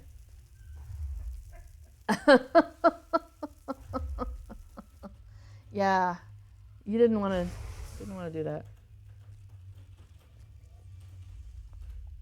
Okay. Yeah, Dutch, German, English. I think so too. Yeah, and that's how Afrikaans is Dutch, German, English. Yeah, so but spoken, yeah, it's really interesting because I'm still trying to also figure out. There's times when I can see things and sometimes when I hear things and it's different. And it's interesting because myself and before have approached language learning a little differently, because it's just because our brains are different and we learn differently. He's really good at like memorizing and reading books, or not reading books, but like, reading language books where they're like, here is this verb, here is how it conjugates, here's what you need to do, and other verbs that have the same ending, like verbs that have this ending conjugate like this, verbs that have this ending conjugate like that. Like he's good at being able to study that and absorb it. I've never been a good memorization person, and you can ask my high school theater teacher and she'll tell you that same thing. Oh my gosh, I got in so much trouble one time because we were doing a scene. I was in the theater stuff when I was in high school. I was very active in the theater stuff at school. And we were doing a play, I think it was Music Man or the one that has You'll Never Walk Alone, Carousel. We were doing one of those two, and I had dialogue, and it got to my scene for a rehearsal, and I did not have it memorized, and wow, she laid into me. I just really struggled to memorize things. So anyway, grammar, yes. Grammar, he loves the grammar stuff and how to conjugate the verbs and how to put all that together. For me, I seem to be approaching it differently, and I'm not sure I have a good handle on what I'm doing. I like context, I think is really what it is. I want something that's very utilitarian. So like, I don't want to know how a verb conjugates unless I'm also given the opportunity to use the verb, right? Like, if I'm given the tools, I need to be able to use the tools in order to make it relevant to me. I think that's my problem. In terms of why just strict memorization is just rough for me. So I'm more that kinesthetic learner, right? Give me a chance to get my hands on it and play with it and stuff. So we started taking Dutch lessons again. We took lessons like 2 years ago, and did that for a while. It was once a week for an hour each session, and then we had homework. We have this Code Plus language book that we're working on, and so it's got all this. It's cool. It's well spaced out. There's a lot of white space in there. It's not like dense material and intimidating. It's nice, and it uses scenarios and things like that. So that's kind of cool. That makes it more accessible for me. So we are starting up again, and the course we're doing is using the same book, which is really kind of funny to me. But it's now, it's 4-hour session instead of a 1-hour session. So we're getting a lot more time in the classroom. And so many more people, yeah. The course we did before, it was just us. It was just the two of us. And so when you're doing, dialogue and stuff, it's kind of easy to kind of fudge it a little bit. It's like, versus when you're speaking to like a stranger or somebody, you don't know very well or something. Because you want to do it right for them. Whereas with the pair of us, would be like, well, yeah, you know what I mean. It's close enough, right? Whereas, yeah, now we're in a classroom and they want to make sure that everybody's saying things correctly, like with the right pronunciation. Oh my gosh, I'm dying. Are you healing? I'm taking a health class. The challenge has begun. What's the challenge? Oh, dang. Well, hopefully we did it. All right, something's gone. Oh, they're all gone. Yay.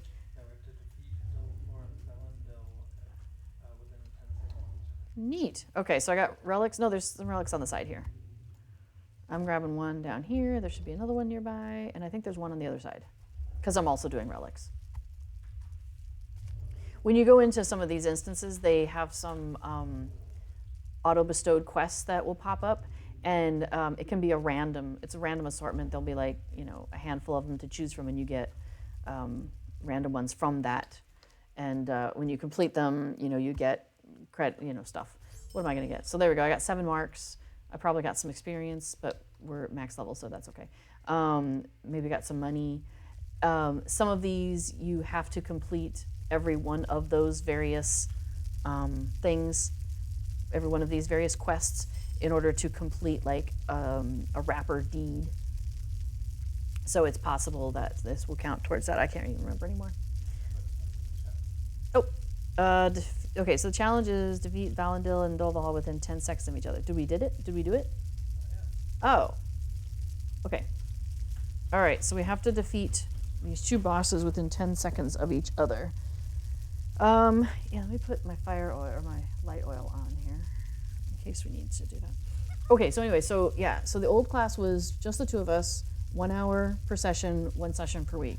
The new class is, I think there was 12 people in the classroom this time, and it's a different school, so it's a different layout and stuff. And it's 4-hour sessions, 2 times a week. All right, we're coordinating here.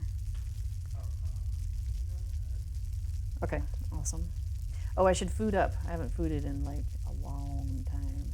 Oh, awesome. Thank you. Getting some target assist up on there. That's great. Using my D & Co. Mug. Woo-hoo. Or Deco Demure, as some people say. As those kids say.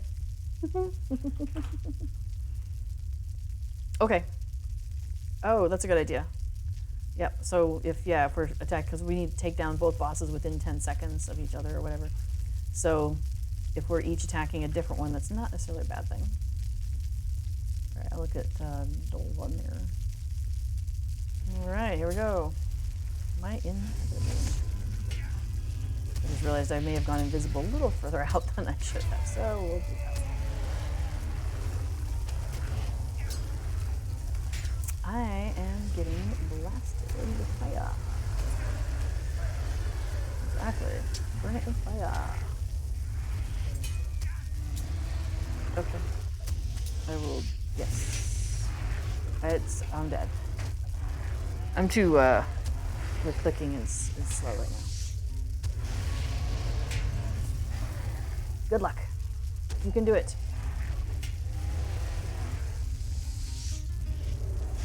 Yeah, he was taking me down pretty slow.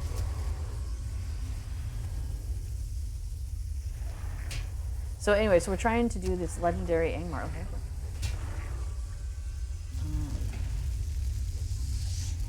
Okay, so work on Valandil. You're gonna work on healing me. I should probably not stand where there's fire if I can avoid it.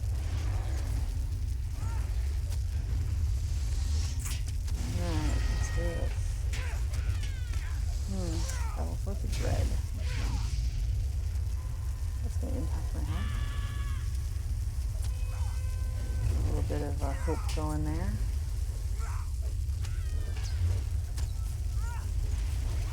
Yeesh. These guys are tough.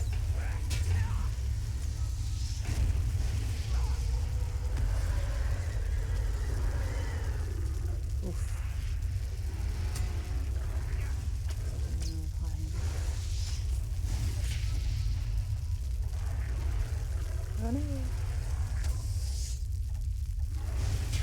I'm trying to. I just couldn't get clicked on it. Sorry.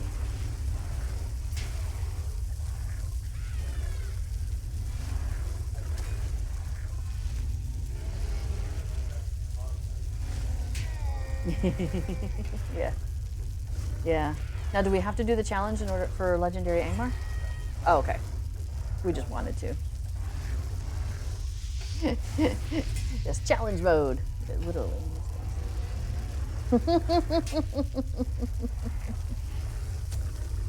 All right, well, I started a little bit late because the servers were still finishing up their update.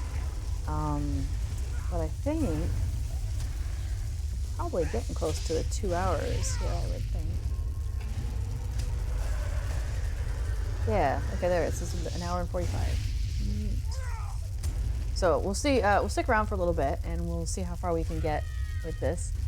I am very impressed with our bear. I think she's doing a great job staying alive and also continuing to damage him. It's like, well done. I think if we end up having to do this again, I should probably switch over to the healing stance for myself, just in case. Although I don't know if that's going to be enough. He was doing a lot of damage to me really fast. But the endurance stance as a hunter, if you go into that, it changes your quick shot. I don't think I can show you right now, but it changes your quick shot for a chance to. It gives you health, it gives you morale with the shots, and then also blood arrow in any stance. There it is. Restores 2% of maximum morale every 2 seconds for 10 seconds, and then at the beginning it just gives you a 10% max morale restoration. So, you know, getting off some more blood arrows, I probably should focus a little bit more on that too, just to make sure that I'm getting that health back during the during the battle here.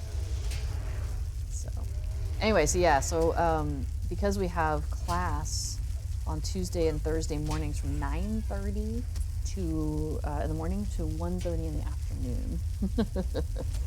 So it's a marathon. At least it feels like it, especially, you know, since I haven't been in school in a while. It's not of that kind of length of time. It's gonna be yeah. Oh, look at that. Leaders of the invasion advanced. So thanks. Yeah? Did you get it? You're both still... Oh, the challenge you didn't get. Aww.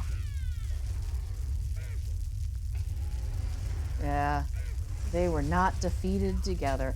I think if we come back with the 4 of us very active, though, I think we won't have a problem. I think with me trying to do it while streaming also is a slight challenge, and then yeah, we get together regularly on Saturdays as our regular streaming or questing time as a foursome here, and we should be able to do that. We asked them if they were available tonight, and there was a little bit of availability and a little bit of not. So we knew this was going to be a possibility to get some of this done, possibility not. Oh, he's green. Okay. Well, how are you supposed to defeat them within 10 seconds if he goes green? Oh, okay. All right, we'll go ahead and clear those. Yay! When you have a chance, honey. My little hobbit body lying there. Ah.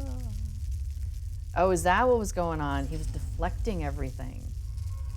You know, I wonder if we try this again with the challenge, then if maybe I should go yellow line, because that would distract him. I don't know if that would help with the deflections, though. I don't know. There might be some hints and ideas also in the wiki. Wiki what? So, yeah. Okay. I don't think I have anything else I need to pick up in here. Like none of the. Yeah, they're all gone. So. All right. So portrait. All right. I never know how to leave, so I always have to confirm that we're doing a portrait exit. I'll be like standing there and like, I don't know, looking at something else, whatever, and then I look at the screen and everybody's gone, and I'm like, where did they all go? Are we supposed to portrait exit? And he's like, yeah, we've been standing around and breathe for 5 minutes or whatever. I'm like, oh, oopsie, I'm still in the instance. Gotta love, I just don't even know. Okay, interesting. So our cohort that fell off respawned and just left themselves at the beginning, and rather than running all the way through, and they did not get credit even though they were in the instance. So that's interesting. I wonder if that meant they had to be in that part of the room, because sometimes you know how there's like a wall that goes up or a gate that closes or whatever. So I wonder if they'll have to be in the room where it happens. Exactly. All right, so what else? What can we do? Is there another one to do? Maybe. Yeah, maybe. We could do Boros or Great Round. I'd be good for whatever you think is more likely. Yep. Oh, we were going to do bingo tonight, but I think we're just going to do this for now. While we have Weir Willow and you know, it's Elvish, I can't pronounce it. Galvanavrlon? Galivernon. Galivrenon. I know it is very Elvish sounding. It sounds pretty awesome. Galivrenon. Yes. So I'd say while we have the pair of them, yeah, 4 conscious books. Agreed, Willow. But yes, I totally forgot where I was going with this. 4 is good. It's so funny. I'll be watching somebody else's stream, and I want to go, we were talking about this, but like, because I'm watching the Tolkien Professor, it's recorded like years ago now, so it would do me no good to say you were talking about this, remember? Because it's in the past, and I don't have time travel ability yet, as far as I know. I did not get any special abilities yet that I'm aware of. You know, I kind of look at the fact, I think of it though that everybody has superpowers. It's just they're not necessarily like as exciting as some superpowers. But like, you know those little plastic grocery bags you can get at the in the produce section? This is in the US. I don't know if this is in other countries as well. But where they come off of that roll and then you tear it off and then it's like the plastic is stuck to itself and so you have to kind of wiggle it to get it open so you can put the fruits and vegetables in there. And I have the ability to open those bags. There it is. But there you go. That's one of my superpowers. But being able to go into the past to remind a streamer what they were talking about at the time does not appear to be one of my superpowers. Oh, because I perished. Yes. Get my leafy feet back on. Sorry about that. Gale, pale and glimmering, Ivren of pale crystal. No, it's beautiful. Like it is Elvish. It's so funny because I like high elf stuff, but I seem to really like jam on the Hobbit stuff. Like that one just makes sense to me. So I wasn't trying to make fun of Gale's name. They're very Elvish. They're very Elvish. Apparently I'm defeating Barrow White Bowman.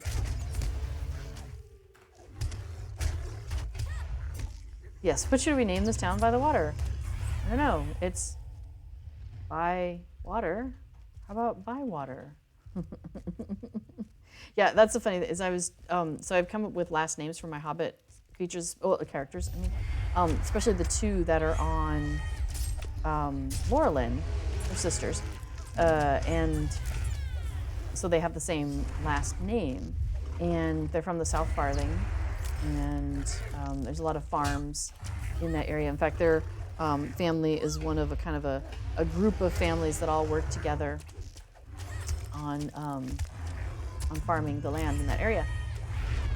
And so they have a bit of familiarity with the water, the river, with the Brandywine. Not that they like go boating and stuff, but they certainly don't have a fear of baths or anything. And they're used to working, you know, with land and with the water nearby. So their last name is Clearwater. So I thought that would make sense, you know, that they, if they are working with clear water, living near water that is clear, that would be good for the farming and stuff. So their last name is Clearwater. And then we have cousins that we've created on alternate accounts. So when we want to do like bands and stuff, we can fill out a nice group. And I was trying to come up with what's their name then, because they also are part of that, you know, farming community. And they are also very used to the water nearby. So they are, I came up with their name this week. They're Shallow Stream. No, Shallow Stream. Yeah. Yeah, I didn't want to just do another water, like, you know, water. But I wanted something that evoked water. And some fashion. Waters, rivers, that sort of thing. But yes, I kept that same thing in mind. Like, it's where, what do they live? Well, they live by the stream. It's a shallow stream. There we go. That's their last name, Shallow Stream. No, it made sense. Dwarves, let's have awesome names but not tell anyone.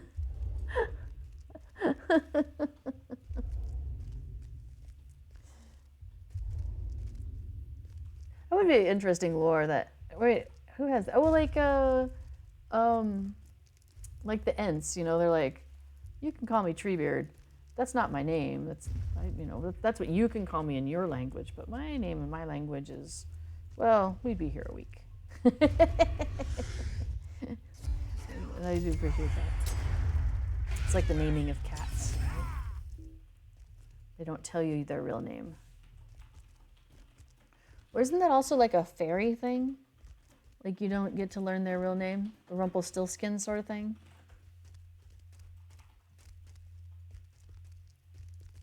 Yes, we know like 4 words in Dwarvish. Barut Kazad, that's 2 words. Oh, Kazad means dwarf. Does it really? I did not know that. Khazad Doom is what? Dwarf home? The doom of the dwarves. It's not the doom of the dwarves. Khazad Doom!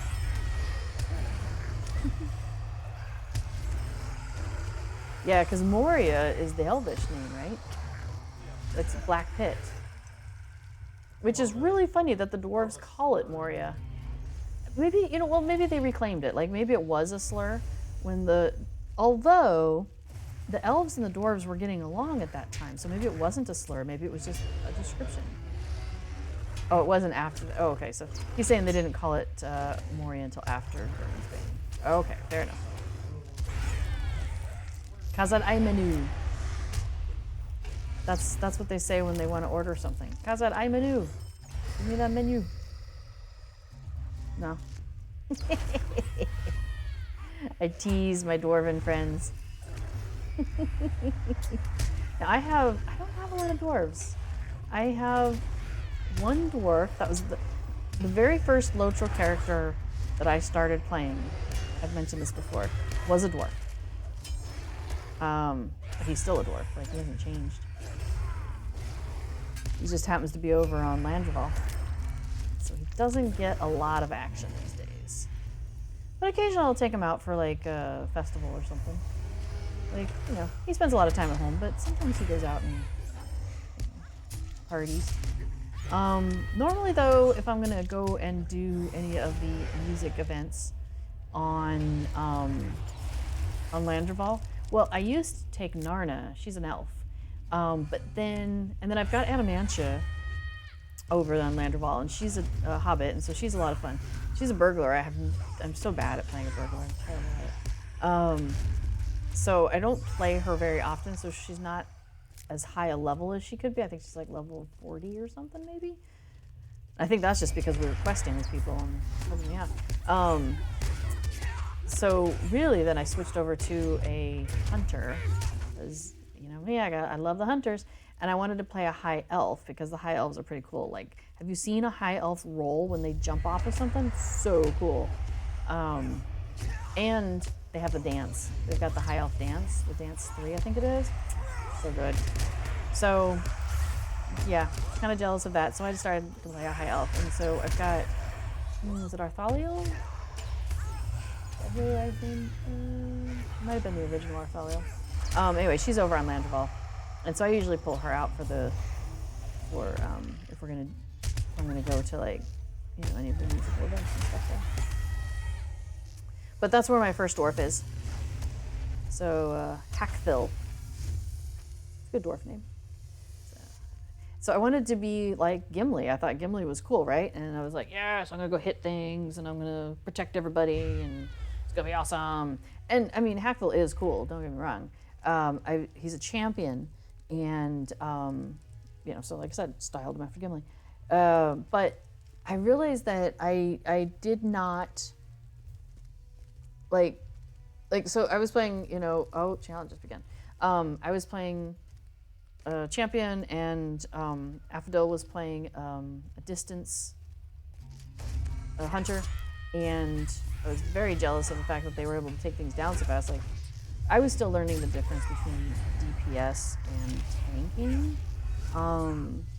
And so I'm trying to do a lot of damage, and really what I should be doing is tanking. And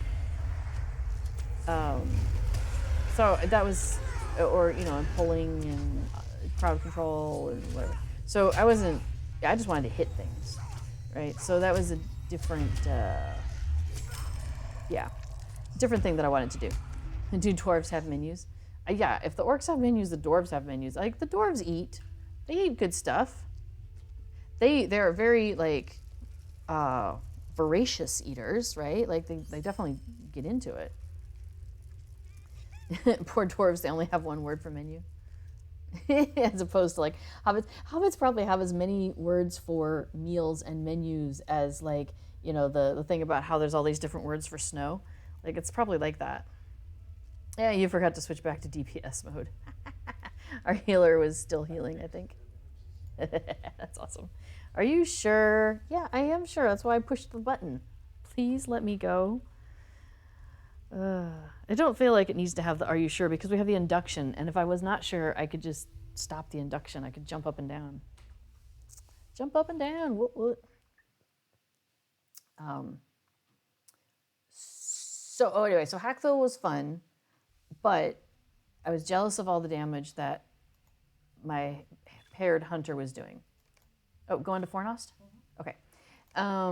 So I'm like, hey, I want to play a distance character. Because I had been playing a different game, and in that game, I was playing a melee character, and I was able to do a lot of damage, and so that's why I was thinking it would be the same in Lotro. But every game is different.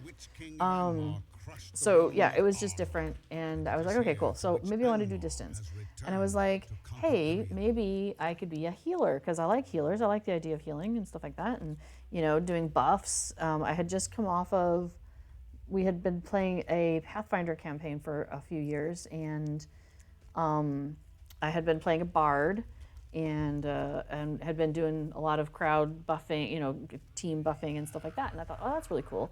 So maybe I'll play a minstrel.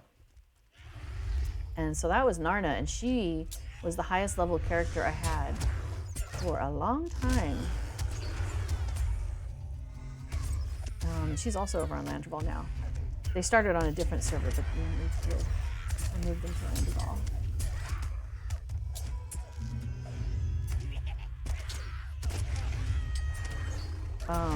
So since then I've played a lot of hunters. Played a lot of hobbits, some high elves, some elves, and then I got high elves, and then I'm like, wow, high elves are the stuff, man. Why have I not been playing them instead of elves? So, I mean, like, to the point where I'm half tempted to turn my elves into high elves. Like, it's just so good. But it's kind of pricey to do that. It's like, I forget, 2,000 Lotro points?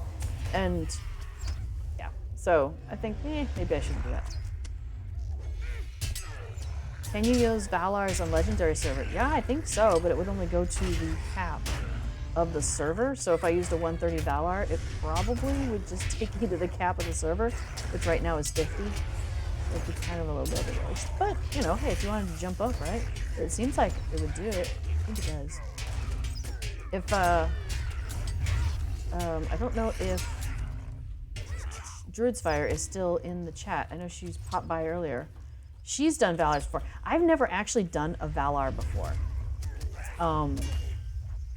So I don't even actually know how it works exactly. So my hope is to try that out on stream one day. But Druid's Fire has done Valar on characters a number of times and would have a better sense of that. But I think you can. I think you can. You tried playing a Hobbit minstrel tune, you have to blow really hard to get any kind of tune. Oh, are you kidding me? Like, this Affodil, this minstrel, man, she's loud. I would disagree that Hobbit minstrels are quiet. She's not quiet. Oh, anyway, so yes, I've been playing a lot of Hobbits, High Elves, I have a Bjorning. I've got 3 Bjornings. I started the first one because we were moving from the Bombadil server. Once the Bombadil server was over, we were going to get to move our... Sorry. Do we need to pause for a minute? I'm being informed that somebody is receiving packages, or as it's known as Armageddon to their dogs. Oh my gosh, I'm at the door! Fantastic. Oh, this poor guy goes, ow. I'm so sorry.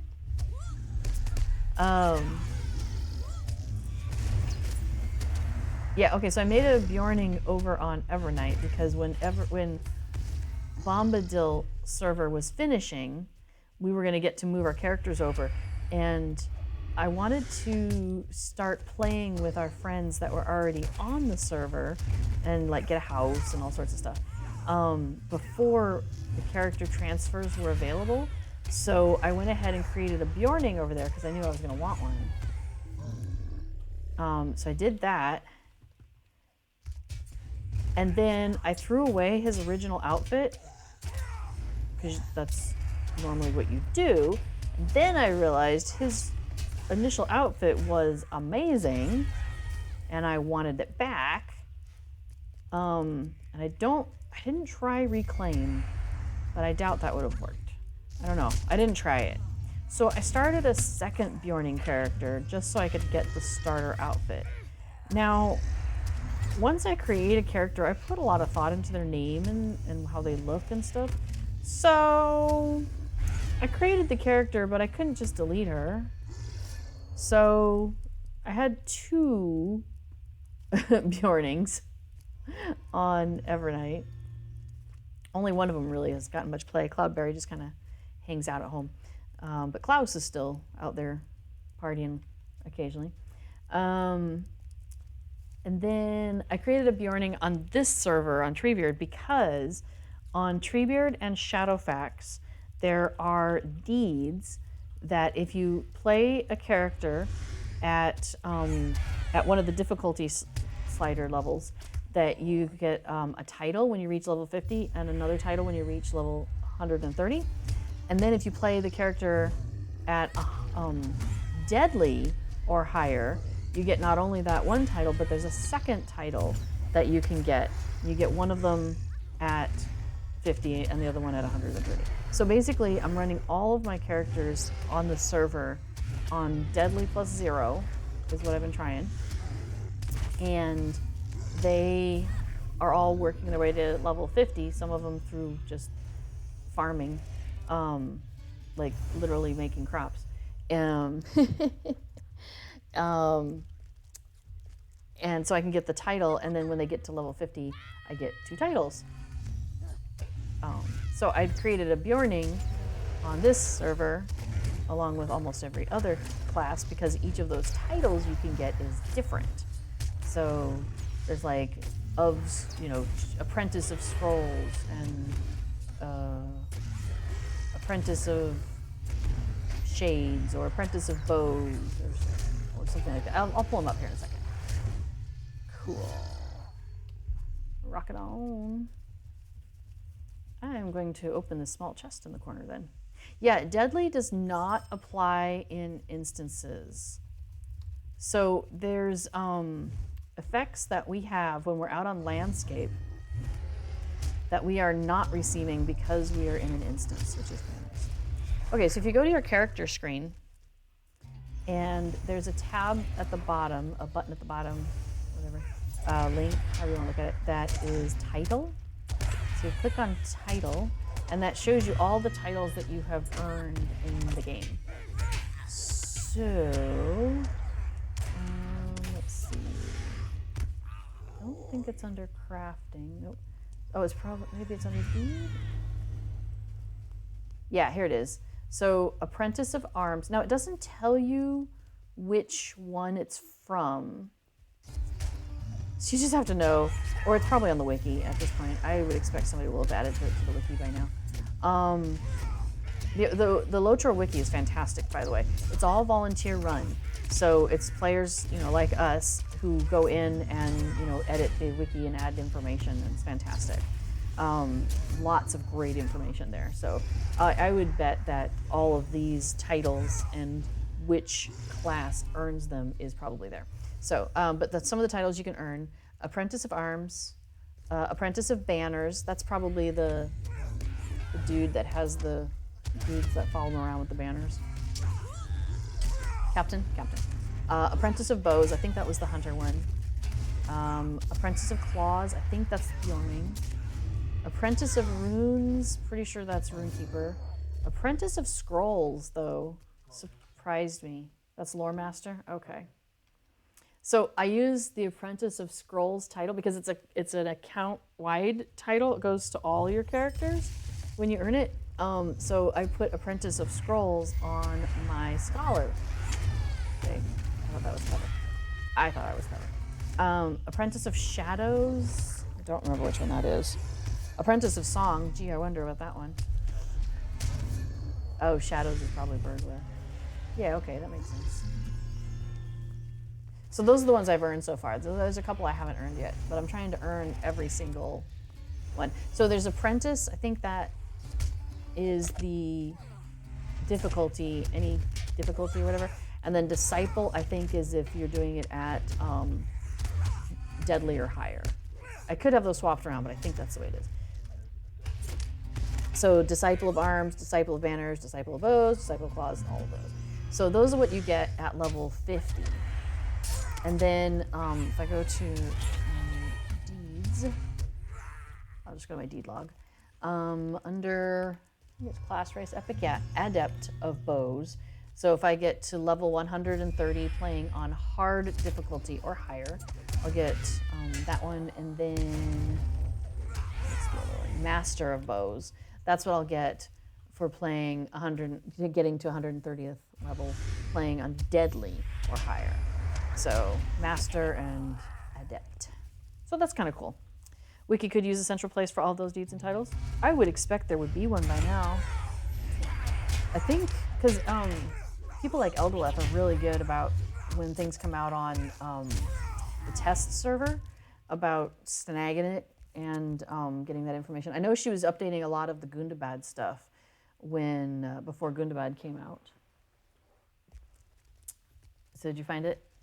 Yeah, awesome. Cool, there you go. So the wiki does have a central place for all those deeds and titles.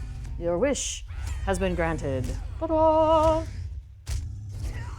Seriously, like that's what I'm saying. Like the wiki editors are pretty on top of these things generally, which I love it. I mean, we also help pitch in on the wiki, but we haven't been as active of late.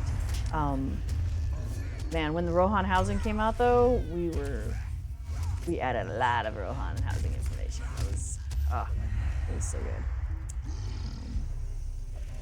So I expect when the Gundabad, or not Gundabad, well, yeah, Erebor or Erebor housing comes out, I'll bet we'll probably add some information on that too.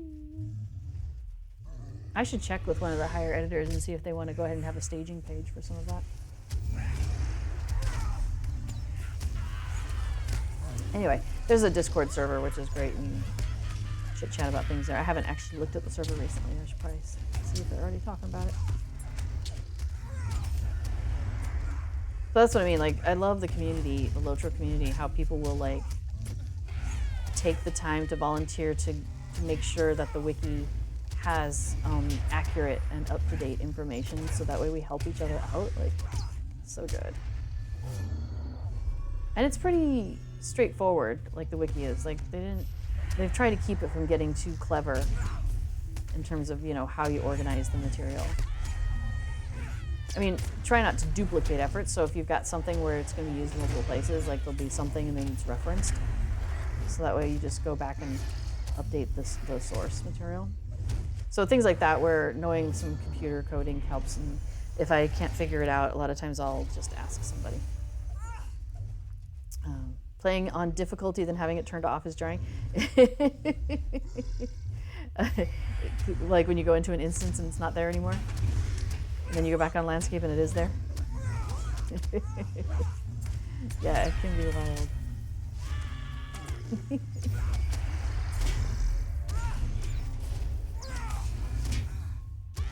Ooh, I get a little tired. I'm not really good at getting to bed before it's what one would call late. And again, time is a bit of a social construct, right? But when I'm engaging in that social construct to be somewhere at a certain time, making sure that I sleep when I need to is important. So we were up early-ish then yesterday for our class, because our classes are going to be on Tuesdays and Thursdays, but there was kind of like a introduction and almost kind of a softball day maybe. I don't know. I don't know what our days are going to be like in the future. But anyway, we had an initial class yesterday. It was all 4 hours, though. It was 9:30 to 1:30. And this is not the way. That way is blocked. Did we do all of the levers? I'll just stand here. Pretty gate, though. Check that out. Oh, there it goes. Gate's got... Well, it's still a very pretty gate.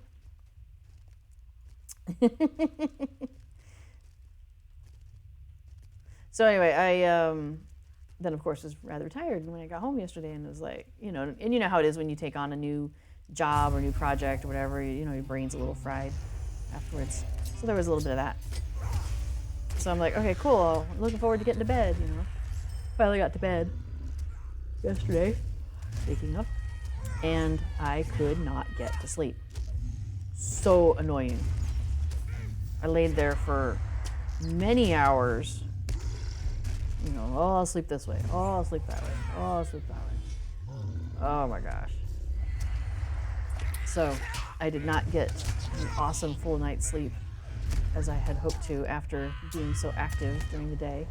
But this will be great. I'll be nice and tired, get to sleep, which means I'll get a good night's sleep, which means the next day I'll get up nice and early again, get into that habit, make it easier for me on Tuesdays and Thursdays. And then I couldn't get to sleep. I did not look at my clock, at my phone. I did not want to know what time it was. I figure ignorance is bliss there. Come in, Hobbit. I have been waiting for you. That's ominous. Da, da, da. Oh, we're in combat. Okie dokies. So, I think after we finish some combat here, I think we're not going to get to bingo today. We did talk about the update a little bit. There was an update to the Fate of Gundabad expansion that came out. So, just fixing some bugs and little tweaks here and there. Instances that came with it are live now, so that's cool. The next major update. So Fate of Gundabad was update 31. And then they do little sub-updates underneath that. So 31.0.1 was today. And that usually is an indication that it's just some fixes. But it was a lot. It was a long list of things that they did. So if you are Fate of Gundabadding, you will probably see a number of updates that happened. So that will probably make you very happy. If you are a person who has a Hobbit house in the Shire, and you had flooring that seemed to have disappeared, you will be very happy to know that it will be there today when you go and take a look for it. So yay. Oh yeah, that did finish off Legendary Angmar, didn't it? Woo woo. Ah, thank goodness. So when each week, Legendary Angmar, it kind of like resets, and then it gives you like an advanced version, and that one will disappear and reset. So anyway, we wanted to make sure we got through it in time, which we did. Yeah, do you want to go to talk to the barterer? Would you like me? I'll take us to East Angmar, not West Angmar. The other Angmar. Thank you. Yeah, we try to get through that. If we do the regular Legendary Angmar, not the advanced version, you have like an unlimited amount of time to do it. And so a lot of times we'll get half of it done during one Saturday and half of it done on the other Saturday. And so it's like pretty chill. But the advanced one, I'm pretty sure, we were debating this the other day, but it will expire. And so we wanted to make sure, because we were halfway through the advanced one, and we're like, well, we're halfway through, maybe we can just get the rest of the way through, and wanted to finish that off. So what are you getting? What'd you get? Rambling Rover? The Angmar, oh no, the title writ? Rambling Rover? What does that do? This item will grant the Rambling Rover title to every character on your account. Oh, we don't have that already? Oh. It finishes the deed. Oh, your character has to get it individually? To finish the deed, yes. Interesting. And that'll take all 15 That we have now. that we have now. That's true, we do keep getting more. We're gonna get more. So here's a cool thing, is that a number of years ago, this is before I was playing Lotro, there was the, I just forgot the words again, that event where the servers were kind of working to see who was the best server. I don't know if it was called that, it was technically that, but the thing where the statues are in the Shire, and The Bounder's Bounty. Event of 2013. Thank you. 2013. Okay, there we go. So in 2013, there was an event called the Bounder's Bounty, and servers, you know, there was competition, and you earned stuff, and then you, for that, you could earn the stone trolls that Bilbo runs, you know, turns into stone. Those you could get those as yard items, decoration items. There was also a laden produce table that was available during the Bounder's Bounty, and I think the Boar Fountain was too. And those are not available in the store. You can't get them if you didn't do Bounder's Bounty, except now, you know, back on Anor, and now also here, all the legendary servers, when they have this Legendary Angmar, and then there's also going to be Legendary Moria and Legendary Isengard, I think, were the three. They have some of those items available for these legendary tokens. So the Stone Troll the first, you could get through Legendary Angmar, Stone Troll the second through one of the others, and Stone Troll the third through the final one, you know, one of the other ones. Or maybe it's Legendary Mirkwood, or it's something we were doing over on Anor, and I got, I think, the third troll. So that's kind of cool. So I'm excited about getting those. But I guess, oh, how funny. I have a not forgotten handkerchief. You can get one with Legendary Angmar tokens. That's so funny. All right, fine. I will spend all mine, so we're in sync. All right, so now I have a title writ that I should consume, so I will do that. This item will grant the Rambling Rover title to every character on your account. Boom, there we go. Summary, use Universal Title Writ Rambling Rover, bartered from Quartermaster Legendary Angmar rewards in Gathforth Near for 15 legendary coins of Angmar. And I now have the title Rambling Rover. There we go. It has been purchased and consumed. So, okay. All right, so I was gonna do bingo today, but I think we're gonna actually put that off. We'll do bingo boffin. We have the current week that would have just opened up today available to us, but I think we're gonna leave that and we will do it next week.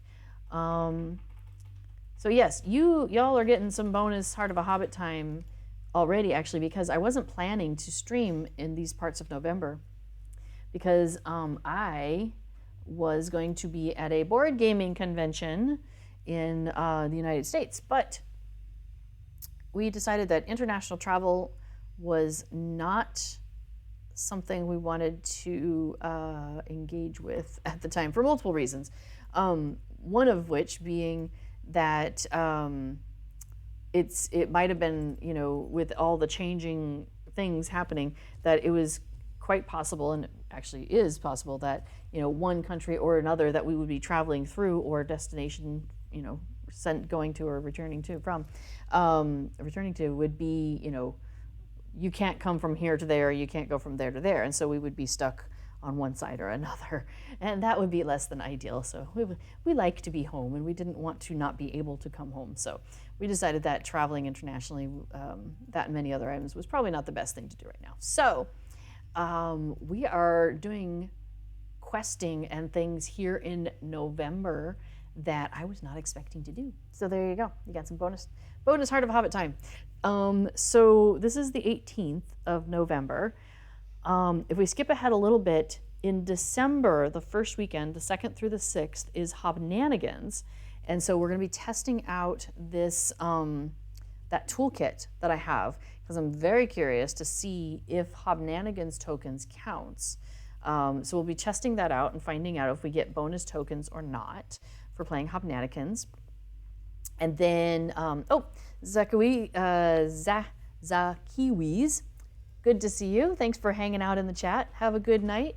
And then, so it's December 2 through 6, we'll do Hobnanigans, so we'll do that during my stream. And then the following week, December 9th, the Yule Festival starts, and that will go for, I believe, 3 weeks. So we'll be able to do a lot then. So I think we have then 1 week where between now and Hobnanigans. So definitely next week we'll probably do some more Legendary Angmar, because I really like getting tokens. And we'll probably go through then the 2 weeks of Bingo Boffin. Now at some point we will reach the end of that, because he'll, spoilers, go into Moria, and we're not in Moria yet. So we won't be able to continue his story once we get to that point, until we have Moria unlocked, which, like I said, will be January 5th. So we got some time before we get to that. We got a little over a month. We got a month and a half before we go into Moria. So I want to make sure that we do as much as we can in Angmar before Moria opens up. So we're hoping to do like the Rift of Ner'zgashu. I'm hoping to do Helagrod. So we're going to need to do all of those unlocks in order to get to there. So we've got some time. All right. So I think that's probably going to be it. So if you have any other questions or any other thoughts that you wanted me to cover, get that into the chat. Excuse me. I'll throw a couple links in here real quick. So let's see. Oh, one thing to remember. Okay, so there we go. I put the link in there of all of the streamers.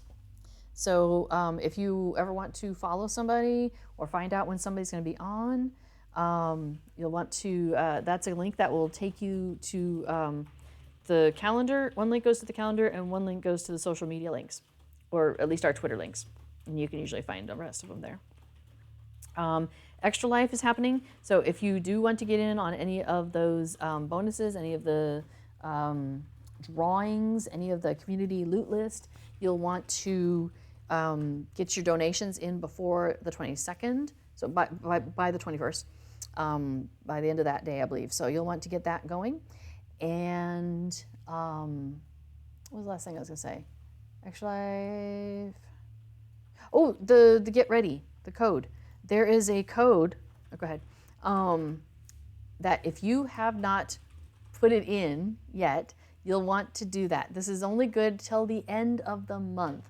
This Lotro Quests 2021, it gives you a huge list of quests and areas that you can get into and such. So follow that link there, that Get Ready, if you want to know more about what all you can do. So let me go ahead and pull that out. Sorry, my closed captions just had a little fit. Let me put that back up. There we go. So yes, so get the, if you put in Lotro Quest 2021 into the store, so here you go to the Lotro store in the game, and then you're gonna click on the thing, make sure that's not in the way. Cool. And when it comes up, you'll want to go to where it says redeem code. You click on it there, and that's where you're going to copy and paste it in there. I mean, you could type it, but you know, typing sometimes has something. Did our numbers just change? Did the extra life just change? I just looked over and it looked different. If I missed a donation, I apologize. I'll do a flip.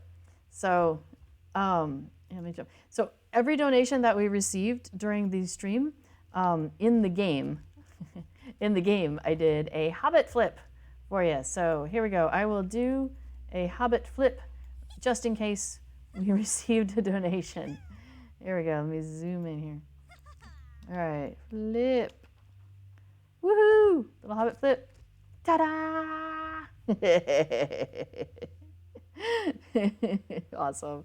All right, so yes, if you put in that Lotro Quest 2021, you get quest packs for like East Gondor, Central Gondor, West Gondor, Wildermoor, Angmar, Enedwaith, Region, Avendim, Forest Hell, Eriador Bundle, Misty Mountains, Trollshaws, North Downs, Lothlorien, the region pack for Far and Orient. I mean, like the list goes on. The Wildwood, which is a VIP perk, you get that for free, right? So like all these things, you get that free on your account forever for all of the characters on your account. So it is absolutely worth putting that in. This is like a free bonus that they are giving everybody, kind of like they did last summer. So if you missed out last summer, this is a great one to get in on too. Okay, and then also, additionally, they have some of the expansion quests in the store where you can pick up a pack. So like the expansion quest pack for Mines of Moria, 99 Lotro points right now through the end of the month. So if you don't have Mines of Moria, Siege of Mirkwood, Rise of Isengard, Riders of Rohan, Helm's Deep, Rise of Isengard. Did I say that twice? Oh, Instant Cluster for Rise of Isengard, Instant Cluster for Riders of Rohan, and the expansion quest for Mordor. So those are all available. Each one of those is available for 99 Lotro points right now. So you'll definitely want to check that out. Any word on when the landscape difficulty setting will come to non-legendary servers? So just a reminder, I'm just a fan, I'm just a player. I don't have like insider knowledge necessarily. I just pay really close attention to what they say. So they haven't, like I don't personally know, but they have mentioned, like Cord the community manager, he has had on his stream on Fridays, he streams at noon on Fridays for an hour and answers questions and does news. And he occasionally has the executive producer, Severlin, and sometimes the producer, Raininia, on, and they will,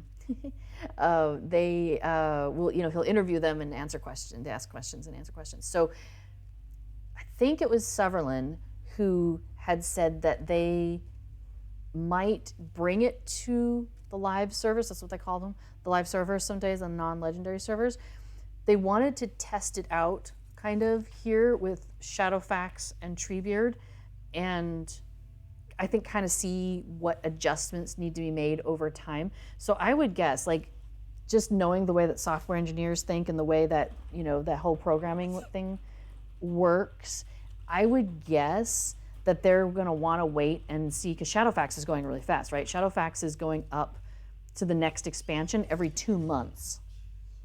So I would guess they're going to want to wait and see how this works at some of the higher level content before they would roll it out to the live servers. Now, I could be wrong, right? Like, I was wrong about what the next housing was going to be.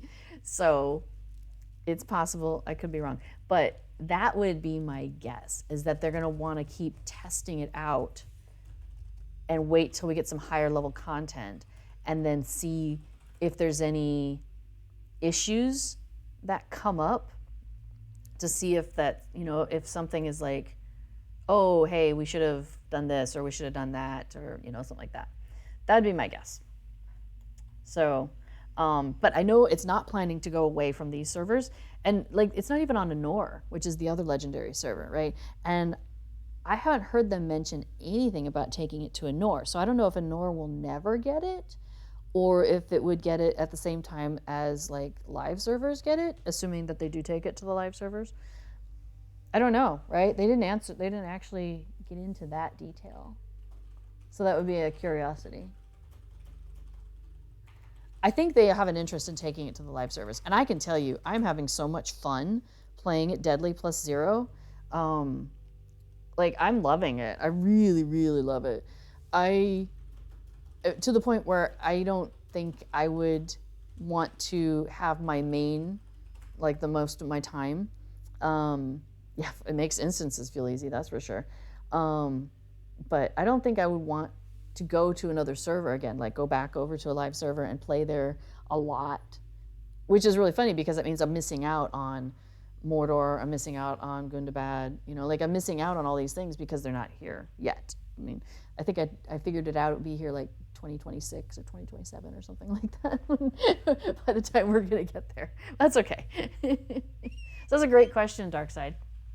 I think if you want a more definitive, or, well, not definitive, if you want to see if you'll get any more than that, definitely check Cord's stream, Cordovan. He's on, it's called Cord of the Rings. And so he streams at noon on Fridays, noon Eastern time, at the same place, right here on this channel. So we just say, I don't think it's been announced since you currently have to sign up for landscape difficulty before level 11, actually. If you get to level 11, it's too late. You have to do it by the time you get to the end of 10. For the deeds. Yeah. Oh yeah, sorry, for the deeds. If you want the deeds, that's true. If you want the deeds, you have to sign up before you hit level 11. But if you just want to do it for fun, you can do it anytime. Like, that doesn't matter. And there's people who are switching around and trying the different difficulties because why not? Wouldn't qualify for deeds if you didn't do it before that. So yeah. So tomorrow, yes, there you go. So tomorrow, Lotro stream here. That's Cordovan. And then also here will be Signum U. That's the Tolkien professor. He's great. He is very deep in the lore, and it's really fun to watch him engage with the game and figuring out, like, oh, hey, this is a relic of Anor because of these things here, Arnor or whatever. So that's fun. And then after that is Druid's Fire, and she's always very knowledgeable about what's going on. You can ask her lots of questions. And then Big Ed Mustafa, I believe Big Ed Mustafa plays as a free-to-play only. So if you were ever curious, like, how far can you get and what does that look like, his would be a good stream to check out. So, yeah, thanks for that question, The Dark Side. Wait and see, right? Yeah, hope it will go to live servers as well. It would be really cool to take to the live servers. I think it would change the game for a lot of people. I think they would find it to be a lot of fun. Now, people do complain about, like, the blast that we get, the orbital blast, as they say. But I don't know, as being somewhat lore breaking, or out of character for the world, that kind of thing. But I don't know. Yeah, orbital blasts are Sauron's love language. I don't mind. I mean, I don't mind the implementation of them, and I do find that I do enjoy them being in the game. Right, like it really has challenged me to look at the way that I play and do it in a different way. And yeah, I've just been having a lot of fun with it. I love it. Okay, so I think I'm gonna sign off here for the night, and I will be back on next Thursday, and we'll do some questing. We'll probably do some Legendary Angmar, and we might get into the Rift. We might get into some Dragonwing. We shall see. All right, so you all have a fantastic evening, and we'll see you back here hopefully sometime soon. And wherever you go, as I say, wherever you go, whatever you do, try to stay connected to that Hobbit side of your heart. All right. Thanks, everybody. Have a great night. Bye-bye.